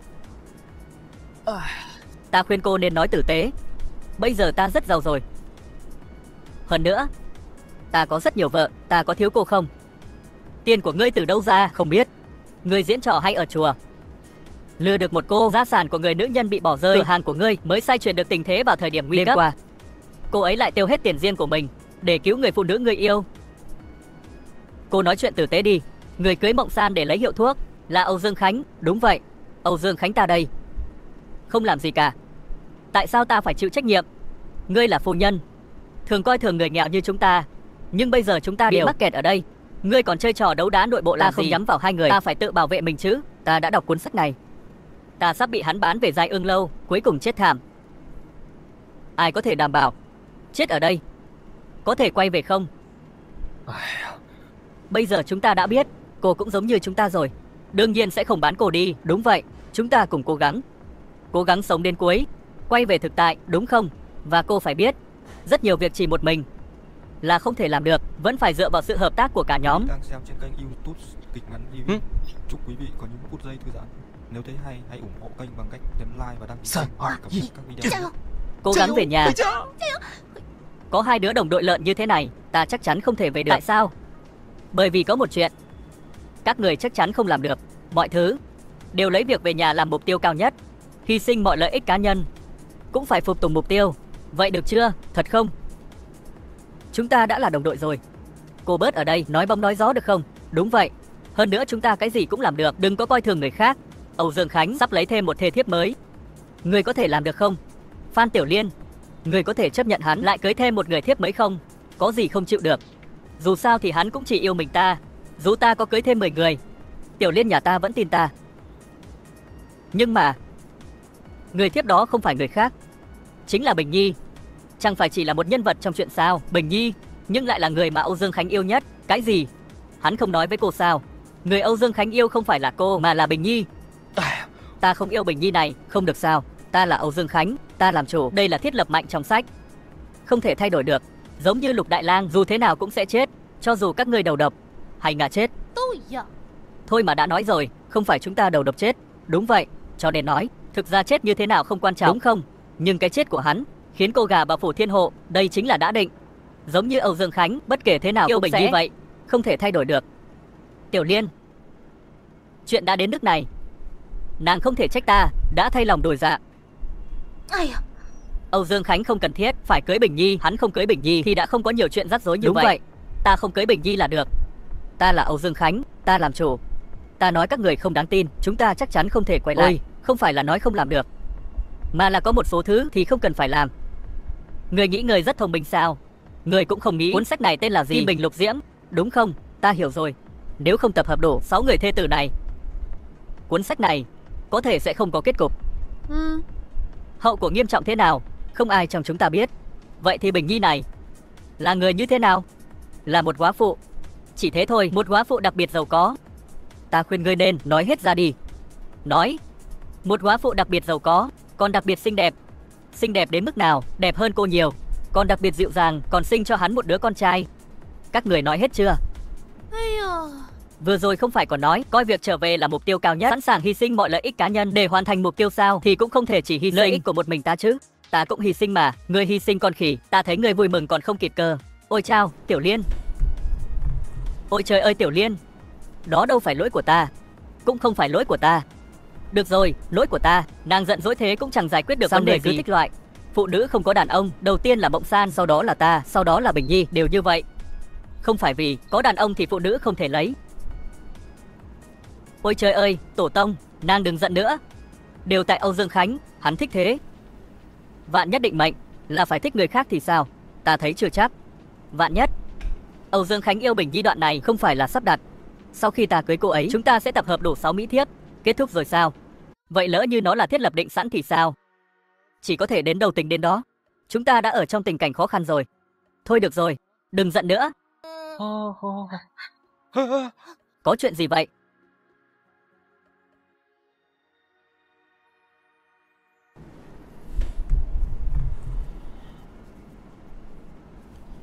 Đó không phải là phòng của Ngô Vân Nương sao? Đi đi.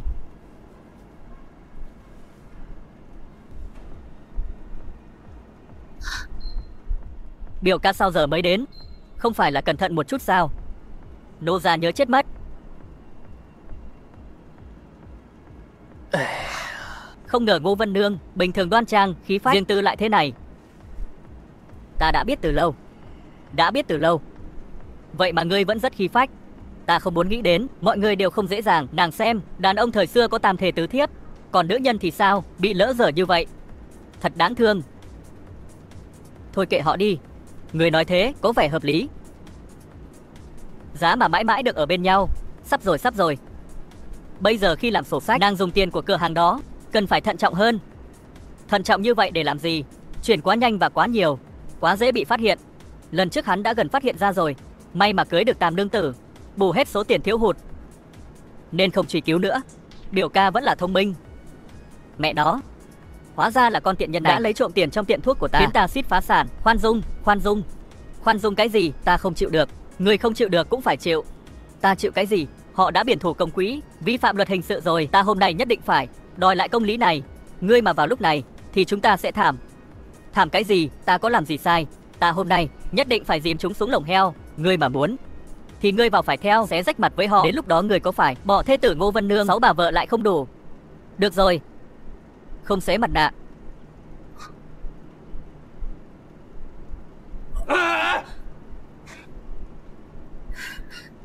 Làm gì vậy?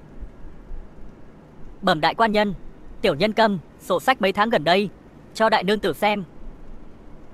Sổ sách mấy tháng? Vậy phải xem rất lâu rất lâu. Cần gì lâu như vậy? Ta chẳng phải thường xem sổ sách sao? Việc này đã thành thạo, thuần thục thành thạo. Tốt. Người biểu ca này của cô đến cửa hàng của ta bao lâu rồi? Bẩm đại quan nhân, hơn 10 năm rồi. Quý vị đang xem trên kênh YouTube. Đã lâu như vậy rồi sao các người? Quý vị có những phút giây thư giãn.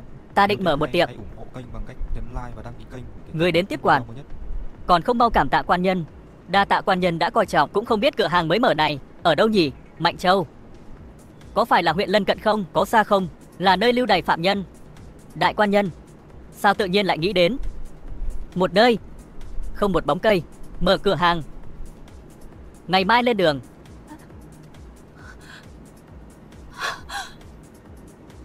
Hôm nay thật lạ, đại nương tử lại đến muộn. Có lẽ là không khỏe. Dù có không khỏe, cũng sẽ chống đỡ đến. Ta thích chúng ta hành lễ với đại nương tử thực sự chưa từng đến muộn. Hôm nay thật hiếm. Người trong lòng đã đi nên, quá đau buồn. Ồ, đến rồi. Nói Tào Tháo đến. Được rồi, hành lễ đi.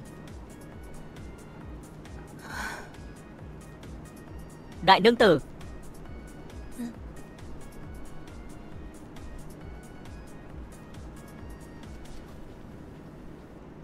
Đại nương tử, người một ngày chưa ăn gì rồi?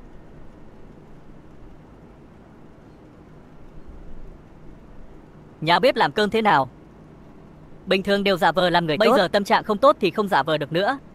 Đại nương tử, có phải cơm không hợp khẩu vị không? Ta bảo nhà bếp làm lại, người quản nhà bếp thế nào? Còn không mau dọn dẹp. Nguyệt Nga, dậy đi. Ngũ nương tử, ngươi lại muốn làm gì? Ta chỉ biết lúc tâm trạng không tốt không thể bắt nạt kẻ yếu. Ý ngươi là gì? Nguyệt Nga là thiếp, không phải là tỷ nữ. Cô ấy là người quản lý bếp, không phải là người hầu trong bếp. Cô ấy có địa vị giống chúng ta. Nếu ngươi không thể sai khiến ta, nếu đến dọn dẹp thì không thể sai bảo nàng. Ngũ nương tử, thôi bỏ đi. Ta dọn dẹp cũng chẳng sao. Đừng làm mất hòa khí. Một thiết thất dám cãi lại chính thất. Các người hãy bình phẩm xem. Nhờ được quan nhân sủng ái, nếu cứ thế này không biết sẽ ra sao. Yo. Tình cảm này là để ta đứng ra sao? Để ta làm kẻ xấu. Nhưng ta thấy Phan Tiểu Liên nói không sai. Cái gì? Thật sự không thể nạn cổ hồng mềm. Không vui. Nếu không thì cô hãy bắt nạt ta. Người thế mà lại có thể bênh vực cô ta. Ta bênh vực lẽ phải. Để Nguyệt Nga làm việc của người hầu, thật sự không đúng.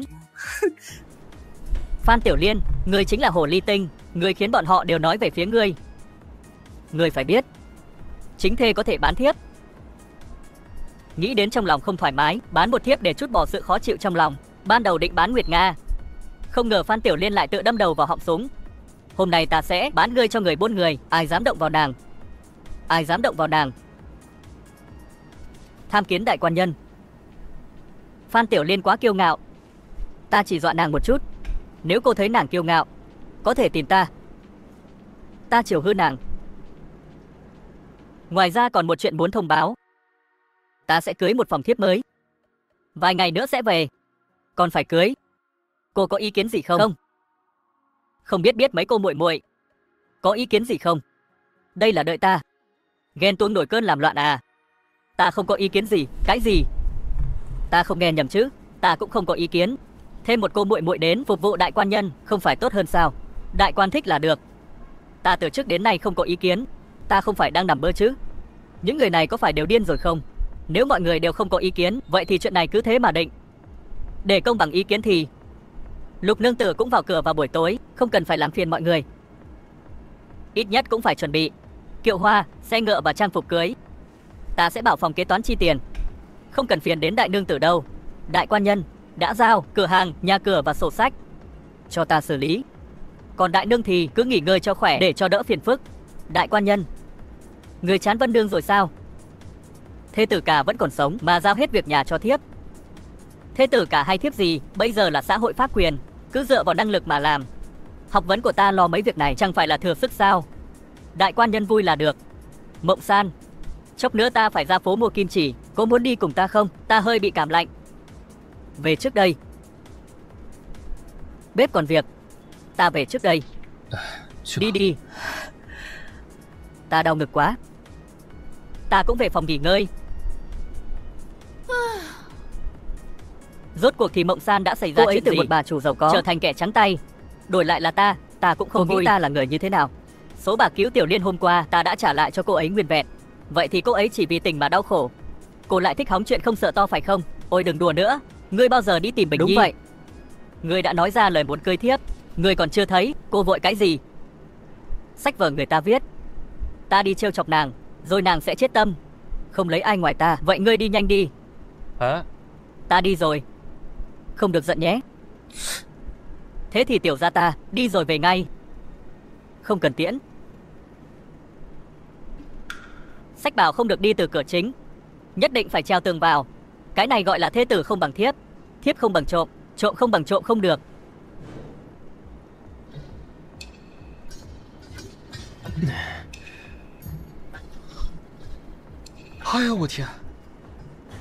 Bình Nhi này vừa mới chết chồng, chắc chắn là khóc đến sưng cả mắt, ăn không trôi nuốt không lọt. Ôi, phụ nữ thời xưa thật đáng thương, không có đàn ông là không được.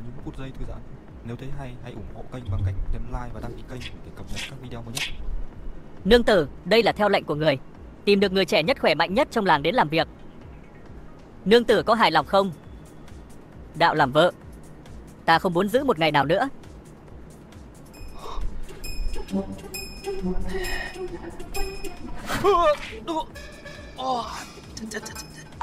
Người nào? Các người thả ta ra. Các người có biết ta là ai không? Ta mặc kệ ngươi là ai. Ban ngày ban mặt trèo tường nhà góa phụ, đánh cho một trận đã. Ấy, các ngươi làm thật à? Cứu ta với. Dừng tay. Cái cảm giác này là sao? Tại sao lại có một cảm giác không thể không có hắn? Nhìn thấy hắn, Những dân phu cởi trần đều không còn hấp dẫn nữa. Tại sao lại có cảm giác không thể không có cô ấy? Chẳng lẽ đây thực sự là định mệnh? Nương tử, người không sao chứ? Này, người không sao chứ? Bình Nhi, sao người biết tên ta? Tất nhiên là biết tên nàng, bởi vì nàng sắp trở thành thiếp thất thứ 6 của ta. Người này ăn nói sao mà trơn tru thế? Đã đến thứ 6 rồi. Đã đến thứ 6 rồi. Xin hỏi, quan nhân là Dương Cốc Thiên Hộ Phủ Âu Dương Khánh, kẻ háo sắc lắm tiền kia, có thể bán người hầu gái này không? Sao lại nói khó nghe thế? Nương tử, nghe nói trong nhà hắn thê thiếp vô số, bên ngoài còn có không ít nữ nhân, người đừng có mắc lửa. Khi Hoa đại quan nhân còn sống, chẳng phải cũng thê thiếp vô số sao? Nhưng mà không giống vậy, khi Hoa đại quan nhân còn sống, người chính là chính thê. Hai tỉnh nếu như lâu dài lại còn thê tử cả thê thiếp, nịnh nọt khéo léo. Nương tử hãy xem, hắn nói có phải lời người không? Những thứ này là quan nhân trước của ta phong lưu vô độ, làm hư hỏng thân thể của mình. Ta vẫn luôn ở vậy, giờ hắn lại chết, ta càng cô đơn. Ta để những người dân làng này làm việc ở đây chỉ để ngắm cho đã mắt thôi. Hiểu mà, hiểu mà. Ngươi hiểu sao? Vậy thì ngươi đúng là tri kỷ của ta. Nương tử, đây mà gọi là tri kỷ gì? Ngươi đừng để hắn lừa. Sao ta nói gì cũng không đúng? Người đâu? Tìm một người buôn người, bán con tiện nữ này cho ta. Nương tử, người không thể như vậy. Ta chỉ nói xuông thôi, không cần phải bán nàng ta thật. Nương tử kéo xuống, ta nói đều là lời từ đáy lòng. Quan nhân, trở ngại trong nhà ta đã không còn, con của chàng thì sao? Trong nhà ta không có. Không biết mấy muội muội có ý kiến gì không? Ta không có ý kiến gì. Ta cũng không có ý kiến. Thêm một em để hầu hạ đại quan nhân không phải tốt hơn sao? Đại quan nhân thích là được. Ta vốn không có ý kiến, họ đều không có ý kiến. Vậy thì tốt. Bao giờ thì cưới ta về? Nếu nàng không chê thì tối nay. Sao lại là tối nay? Vì ta đã hứa với Ngũ nương tử phải đối xử công bằng. Tốt, trọng tình nghĩa, giữ lời hứa. Ta thích. Ngày tối nay. Ta chỉ hỏi ngươi một câu, gặp cái là dính chặt không? Ta không hiểu đang hỏi gì. Ngươi đã gặp Bình Nhi rồi, có cảm giác yêu cô ấy không? Đây có phải là định sẵn không? Tiểu Liên, được rồi, đừng nói nữa. Này, Tiểu Liên, ta thực sự yêu nàng. Trước đây ngươi luôn nói chỉ yêu mình. Bây giờ ngươi yêu cả hai người. Ta sao? Vừa gặp cô ấy, ta không thể kiểm soát được bản thân, giống như ta thực sự là Âu Dương Khánh vậy. Thôi đừng nói nữa. Tiểu Liên tin ta, đợi quay về sẽ không còn vậy nữa. Ta tin ngươi. Sao vẫn chưa dọn dẹp sao? Cô dâu đã vào cửa rồi. Đi thôi, nhanh lên. Người đâu? Ngũ nương tử, người có gì phân phó? Sao lại là ngươi? Còn các tỷ nữ thì sao? Các tỷ nữ đều đi bận việc. Lục nương tử về nhà rồi, bếp núc cũng đang bận rộn. Ta không yên tâm về ngươi. Qua đây xem thử, đem cho ta một bình rượu nóng. Ngũ nương tử, uống rượu hại thân, cần gì phải thế? Lấy ra.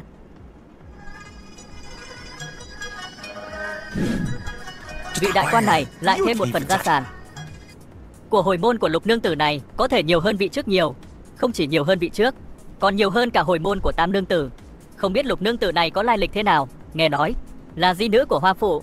Hoa phủ thật sự là giàu có địch quốc. Có ích gì? Hai chân duỗi thẳng, người không còn. Giàu có địch quốc vẫn phải là phủ của chúng ta. Âu Dương đại quan nhân đối với chúng ta luôn khoan hồng. Chúng ta không phải chờ lĩnh tiền thường sao? Ngươi đang cười sao? Không, không có. Lấy thê thiếp có thực sự vui không? Nàng lại đoán mò. Một người thực sự hạnh phúc thì nụ cười trên khuôn mặt không thể che giấu được. Tiểu Liên, trong lòng ta chỉ có nàng. Cặn bã. Ta không phải cũng vì để chúng ta quay về sao? Ta chỉ hỏi ngươi một câu, đây là định mệnh sao? Ngươi đang cười sao? Không có. Lấy thê thiếp có thực sự vui không? Nàng lại đoán mò rồi. Một người thực sự hạnh phúc thì nụ cười trên khuôn mặt không thể che giấu được. Cười thật sự không che giấu được. Ta là Âu Dương Khánh thật rồi. Đại quan nhân, mời vén khăn voan.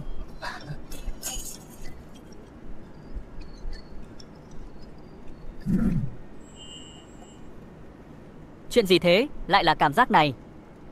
Chuyện gì thế? Lại là cảm giác này. Đại quan nhân, Lục nương tử, các người không sao chứ? Ta chỉ cảm thấy muốn ăn thịt hắn. Phải nói là nàng nói điều đó khá chính xác. Ta muốn xem. Ta muốn xem người có thể khiến đại quan nhân động lòng. Lục nương tử có nhan sắc thế nào? Tham kiến Ngũ nương tử. Vốn định sáng mai sẽ đi bái kiến các nương tử, không ngờ lại có duyên với Ngũ nương tử. Gặp trước rồi. Thật có duyên. Tầm ý nhỏ.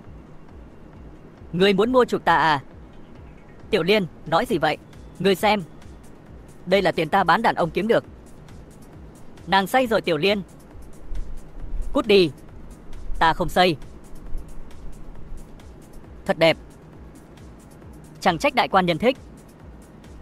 Ta có nông cạn như vậy không? Ta không phải chỉ nhìn bề ngoài. Vậy ngoài bề ngoài của nàng, ngươi còn thích cả nội tâm của nàng. Nguyệt Nga, Tiểu Liên làm sao vậy? Nãy giờ Ngũ nương tử nhất định đòi uống rượu, ta khuyên không được, kết quả là say rồi. Ta không say. Ta không say. Đêm tân hôn của ta, ta không ăn một miếng cơm, ta không uống một chén rượu. Hôm nay Lục nương tử vào cửa ta vui mừng, ta xin uống 3 chén để tỏ lòng kính trọng. Ngũ nương tử, rượu này không được uống. Cô đều cho rằng ta không xứng. Chàng hãy nhìn cô ấy đi. Khi chồng cũ ta cưới thề thiếp, ta cũng buồn như vậy. Ta hiểu cảm giác của cô ấy. Sao nàng lại thế? Tổ tông của ta, rốt cuộc ngươi thích cô ta ở điểm nào? Cô ta chẳng phải chỉ xinh đẹp thông minh, còn không làm ngươi khó xử sao? Ta kém cô ta ở điểm nào? Vậy ưu điểm của nàng là gì? Ta không biết. Không sao, không sao. Ta vẫn nên đưa cô ấy về trước đã.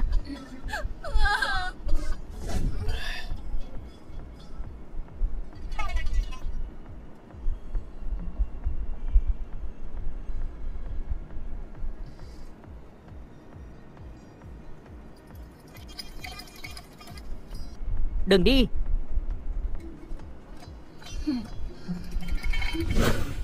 Nói mới nhớ, hôm nay vẫn là đêm tân hôn của chúng ta. Trước đây người vẫn nói, đợi đến khi chúng ta có tiền rồi, người sẽ rước ta thật hoành tráng. Bây giờ thì có tiền rồi, nhưng lại không rước nàng thật hoành tráng, cũng không thể trách ngươi. Trời ơi, tại sao lại đối xử với ta như vậy?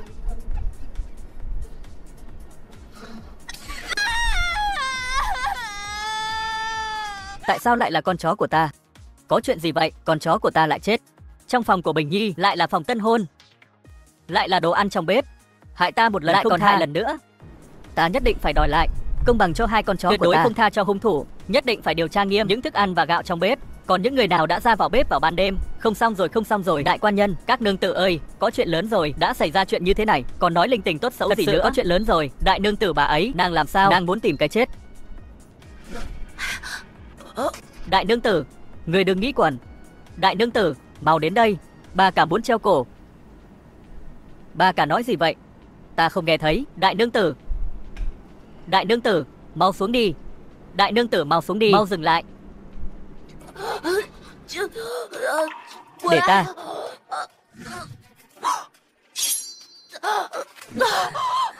Đại nương tử, người không sao chứ? Đại nương tử, thân thủ tốt thật. Đại nương tử, người không sao chứ? Đến đây lâu như vậy, cuối cùng ta cũng được gặp cao thủ võ lâm rồi. Ta mới đến nên chưa hiểu rõ lắm. Vị nương tử này làm nghề gì? Nguyệt Nga, từ khi nào mà nàng biết những thứ này? Nguyệt Nga, ngươi là người như thế nào? Ta chính là Ngô đại nương tử, một nha hoàn nghèo hèn được mua về. Ta không có gia thế, càng không có tiền như các người. Cha mẹ ơi, ta suýt nữa thì gặp Diêm Vương rồi. Phu nhân, ta đi pha cho người chén trà nóng cho dễ chịu. Lúc này mà uống trà nóng không bằng uống rượu nóng. Đi. Vâng. Người có vẻ có kinh nghiệm treo cổ.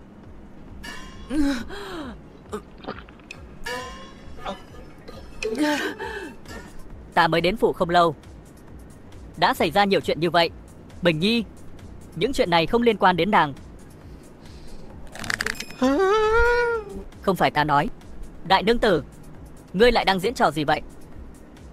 Ngôi nhà này không chứa chấp ta nữa. Ta không sống nữa.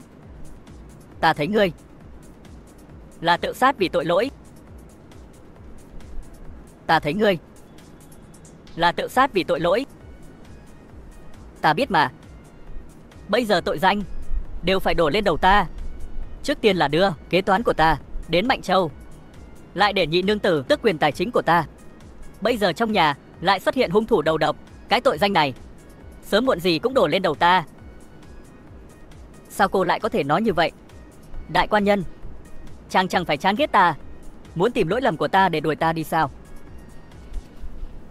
Chỉ cần từ nay về sau cô an phận thủ thường, không gây rắc rối, thân phận chính thê này mãi mãi là của cô. Vậy sao đại quan nhân? Đại quan nhân có ý gì vậy?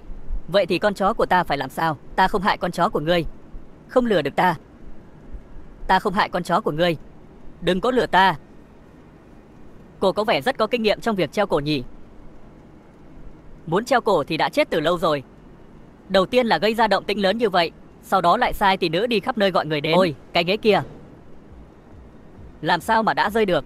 Không phải là muốn chúng ta đến cứu sao?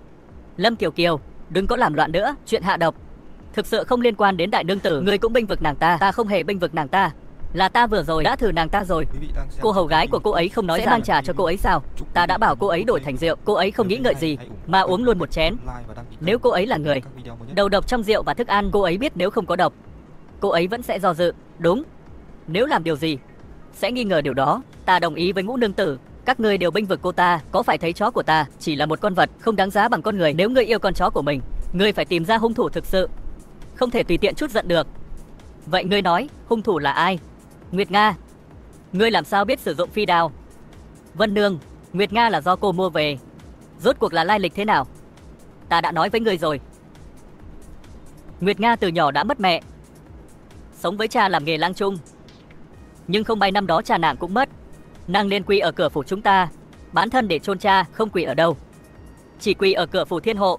Ta cũng nghĩ vậy, việc làm phúc tích đức, nên đã đưa cô ta vào phủ làm thiếp cho ngài. Nhưng ai ngờ ngài cũng không thích. May mà cô ta nấu ăn rất ngon, ta cho nàng quản lý bếp. Con gái của lang trung có tài nghệ này. Ta trong phủ chưa bao giờ được sủng ái, mỗi ngày đều ở trong bếp, khói lửa mù mịt, chỉ là luyện tập tùy tiện để giết thời gian mà thôi.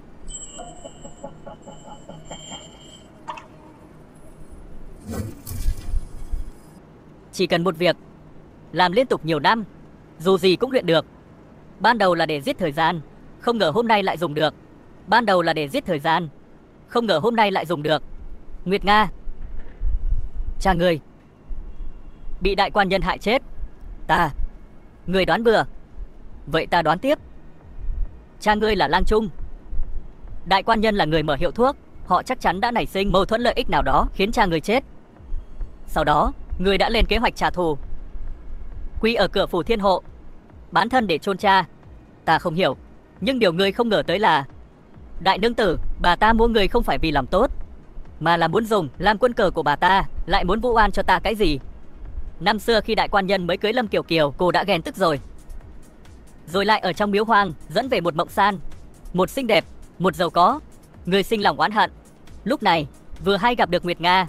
Lúc ta mới vào phủ, thực chỉ muốn làm một người nấu bếp, không ngờ bị đại nương tử gả cho đại quan nhân làm thiếp. Ta là người được mua về, không có tư cách lựa chọn. Làm sao người có thể giao thân cho kẻ giết cha mình được? Mỗi lần đại quan nhân đến tìm ngươi, ngươi đều làm cho mình nhờ nhuốc hồi hám.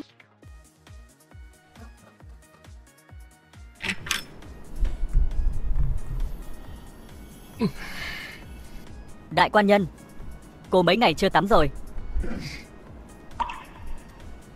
Như vậy giữ được sự trong sạch của mình, lại thể hiện tài nấu nướng, rồi tự nhiên vào bếp thì có thể đầu độc rồi chứ. Đúng, quả nhiên là ngươi. Ngươi đền con chó cho ta. Rốt cuộc ta hại cha cô thế nào? Cha ta là một lang trung lương thiện, bởi vì có một phương thuốc thảo dược là gia truyền, nổi tiếng khắp nơi. Vì vậy cuộc sống của ta và cha ta vẫn ổn. Nhưng một ngày nọ, Âu Dương Khánh đến.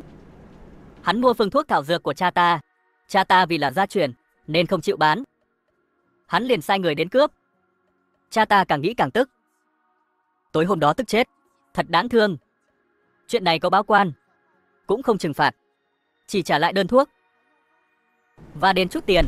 Âu Dương Khánh đã nuốt trộm đơn thuốc, nên tiệm thuốc nhà họ mới ngày càng phát đạt. Thật đáng ghét. Âu Dương Khánh, ta luôn muốn giết người. Vậy thì đêm ta về nhà chồng, cũng là đêm Bình Nhi về nhà chồng. 2 lần hạ độc đều là ngươi. Không chỉ 2 lần đó, ta vẫn luôn tìm cơ hội hạ độc. Nhưng Âu Dương Khánh mạng lớn, lần nào cũng thoát. Ta, may mắn đến vậy sao? Trước đây sao không nhận ra? Ngũ nương tử, mặc dù đêm cô về phủ, ta hạ độc không nghĩ đến sống chết của cô, nhưng sau đó ta thực sự không muốn hại cô, bởi vì cô luôn muốn giúp ta. Ta chỉ biết khi tâm trạng không tốt, không thể trút giận lên người yếu thế như cô. Cô có ý gì? Nguyệt Nga là thiếp, không phải nha hoàn. Nàng là người quản lý bếp, không phải là người hầu trong bếp. Nàng có địa vị ngang hàng với chúng ta. Nếu ngươi không thể sai khiến ta để dọn dẹp nơi này thì thôi, thì ngươi cũng không thể sai khiến cô ấy. Ngũ nương tử, hãy bỏ đi. Ta biết người không muốn hại ta. Cô biết hôm nay Lục nương tử về ta rất vui. Ta uống 3 chén trước để tỏ lòng kính trọng. Ngũ nương tử, rượu này không được uống. Ngay cả ngươi cũng thấy ta không xứng. Từ lúc đó trở đi, ta đã biết có thể chết trong tay cô.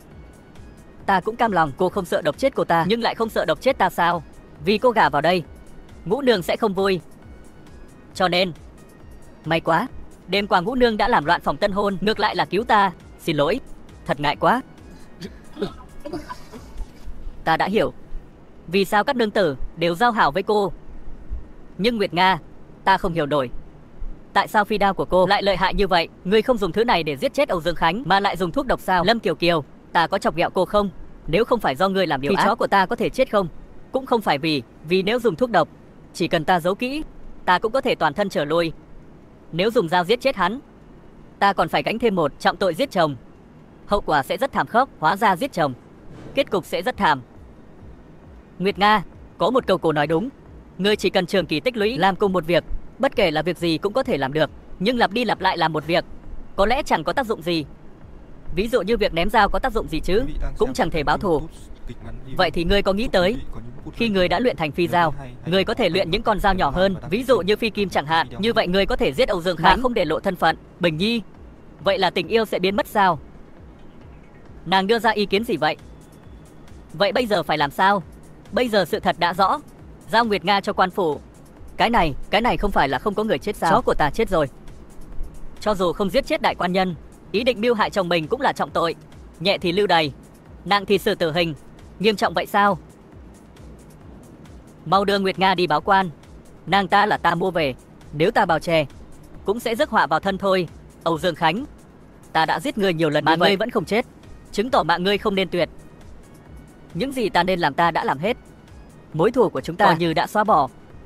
Muốn giết muốn lột, tùy các ngươi.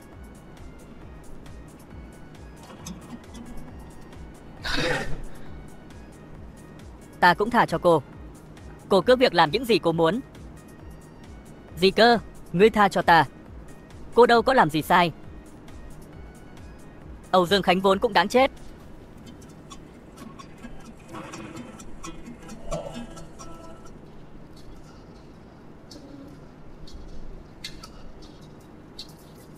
Những thứ này đều cho cô ấy à?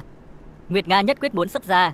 Ta nghĩ cuộc sống của người xuất gia khá thanh bần, cho cô ấy mang theo nhiều đồ đạc, cô ấy có thể sống tốt hơn một chút.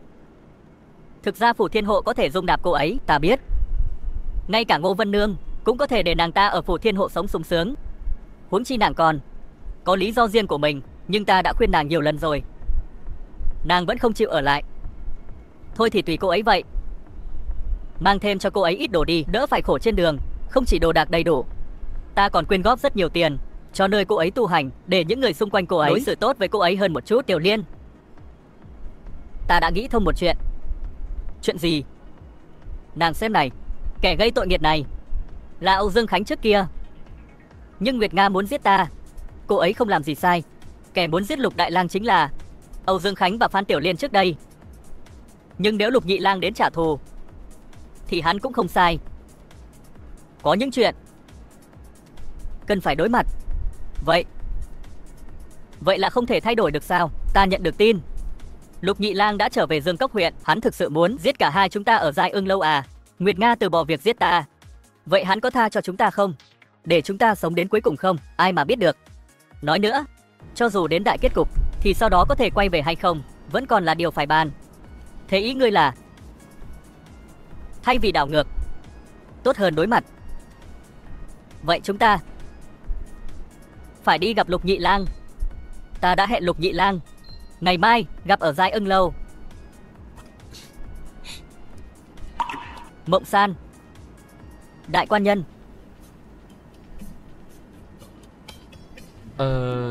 Đã mấy ngày không gặp rồi nhỉ? Đại quan nhân mới cưới Lục nương tử. Đại quan nhân nên ở bên tân nương nhiều hơn. Mộng San, nàng luôn hiểu chuyện như vậy. Nhưng đại quan nhân lại không thích người hiểu chuyện.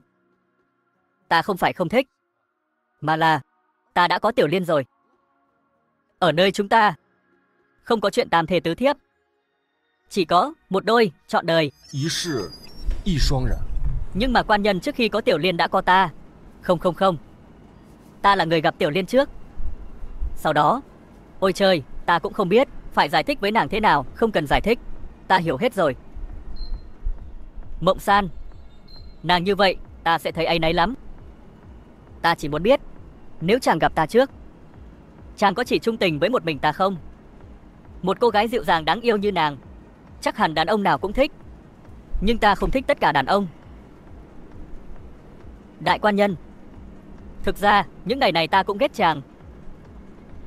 Nhưng mà chỉ phát hiện ra không thể ghét lâu rồi lại bắt đầu nhớ. Ta không cần chàng nhớ ta nhiều, chỉ cần ta thích chàng là được. Mộng San, nàng thật sự là một cô gái tốt. Thật tốt quá, thật tốt quá. Đẩy cao lên một chút nữa. Xoay cái bình hoa kia đi. Đã bảo là quay về phía hoa rồi, nhìn chẳng đẹp chút nào. Còn cả cái lá heo kia nữa mang đi giùm ta. Cả cái hòn đá trên đất nữa mang hết đi. Đại quan nhân, đẩy cao lên một chút nữa. Xoay cái chậu hoa kia đi. Đã bảo là quay về hướng hoa đảo rồi, nhìn chẳng đẹp chút nào. Còn cả mấy cái lá khô kia dọn hết đi cho ta. Cả mấy cái đá trên sàn nữa dọn hết đi. Đại quan nhân, có việc gì tìm ta? Đây là ta để chúng làm việc ở đây, chỉ để ngắm cho đỡ thèm thôi. Ta hiểu. Ta hiểu. Ta biết là chàng có thể hiểu. Bình Nhi, thật ra ta vẫn luôn nợ nàng một lời xin lỗi. Xin lỗi chuyện gì? Hối hận vì đã cưới ta? Không, ngốc à. Cưới cô chính là chuyện ta muốn làm lúc đó. Nhưng mà ta có hơi hối hận. Thôi thì lấy gà theo gà, lấy chó theo chó. Bình Nhi, chàng đừng vội cảm động. Ý ta là đã gả vào phủ thiên hộ thì chỉ có thể ở đây. Nhưng người không yêu ta, ta cũng chẳng yêu hắn. Ta không còn gì với chàng nữa. Chỉ cần chàng không ảnh hưởng đến ta ngắm trai đẹp, chúng ta sẽ sống an ổn. Tốt, chỉ cần nàng vui là được. Ta đã bảo ngươi chuyển chậu hoa đó đi rồi. Mau dọn đi, nhìn chẳng đẹp chút nào. Nhanh lên. Lục nương tử, người đây là tự chuốc lấy khổ. Cũng được, chỉ cần nàng vui là được. Đã bảo người chuyển chậu hoa đó đi rồi. Nhanh chuyển đi, không đẹp chút nào. Nhanh lên. Lục nương tử, sao người lại khổ thế này? Cái giai ương lâu tấp nập như thế, giờ lại điều hưu thế này. Mọi người đi đâu hết rồi? Tất cả những thứ này đều là ta làm vì cô. Vì ta. Cô không phải vẫn luôn sợ đến lúc kết thúc bị đưa trở lại tòa nhà này sao? Vì vậy, người đã giết tất cả bọn họ. Ta đã mua tòa nhà này, đã cho các cô gái một khoản tiền trợ cấp lớn để họ tự lo lấy thân. Chắc phải tốn nhiều tiền lắm. Thật là tán gia bại sản. Vậy sau này chúng ta phải làm sao? Mộng San và Bình Nhi rất giàu, chắc không phải lo cho họ. Còn Ngô Vân Nương làm kế toán đã biển thủ rất nhiều tiền của tiệm thuốc, chắc cũng không thiếu tiền. Nhưng nếu chúng ta không quay về thì ở đây chúng ta sẽ trở thành kẻ trắng tay. Vậy thì đành phải tìm ba người họ. Xin ăn thôi. Được rồi Lâm Kiều Kiều, về đi. Còn lại giao cho chúng ta. Các người đối phó với Lục Nhị Lang không cần ta sao? Thêm cô vào, chỉ số sức mạnh không tăng mà còn giảm. Người có ý gì vậy? Được rồi Lâm Kiều Kiều, câu chuyện của cô đã đi đến hồi kết rồi. Cô nên quay về đi. Những chuyện còn lại hãy để ta và Vương Đại Quảng lo. Tốt, mong rằng chúng ta đều có thể thuận lợi trở về. Đi thôi. Lục Nhị Lang tha mạng, Lục Nhị Lang. Nhị thúc tha mạng.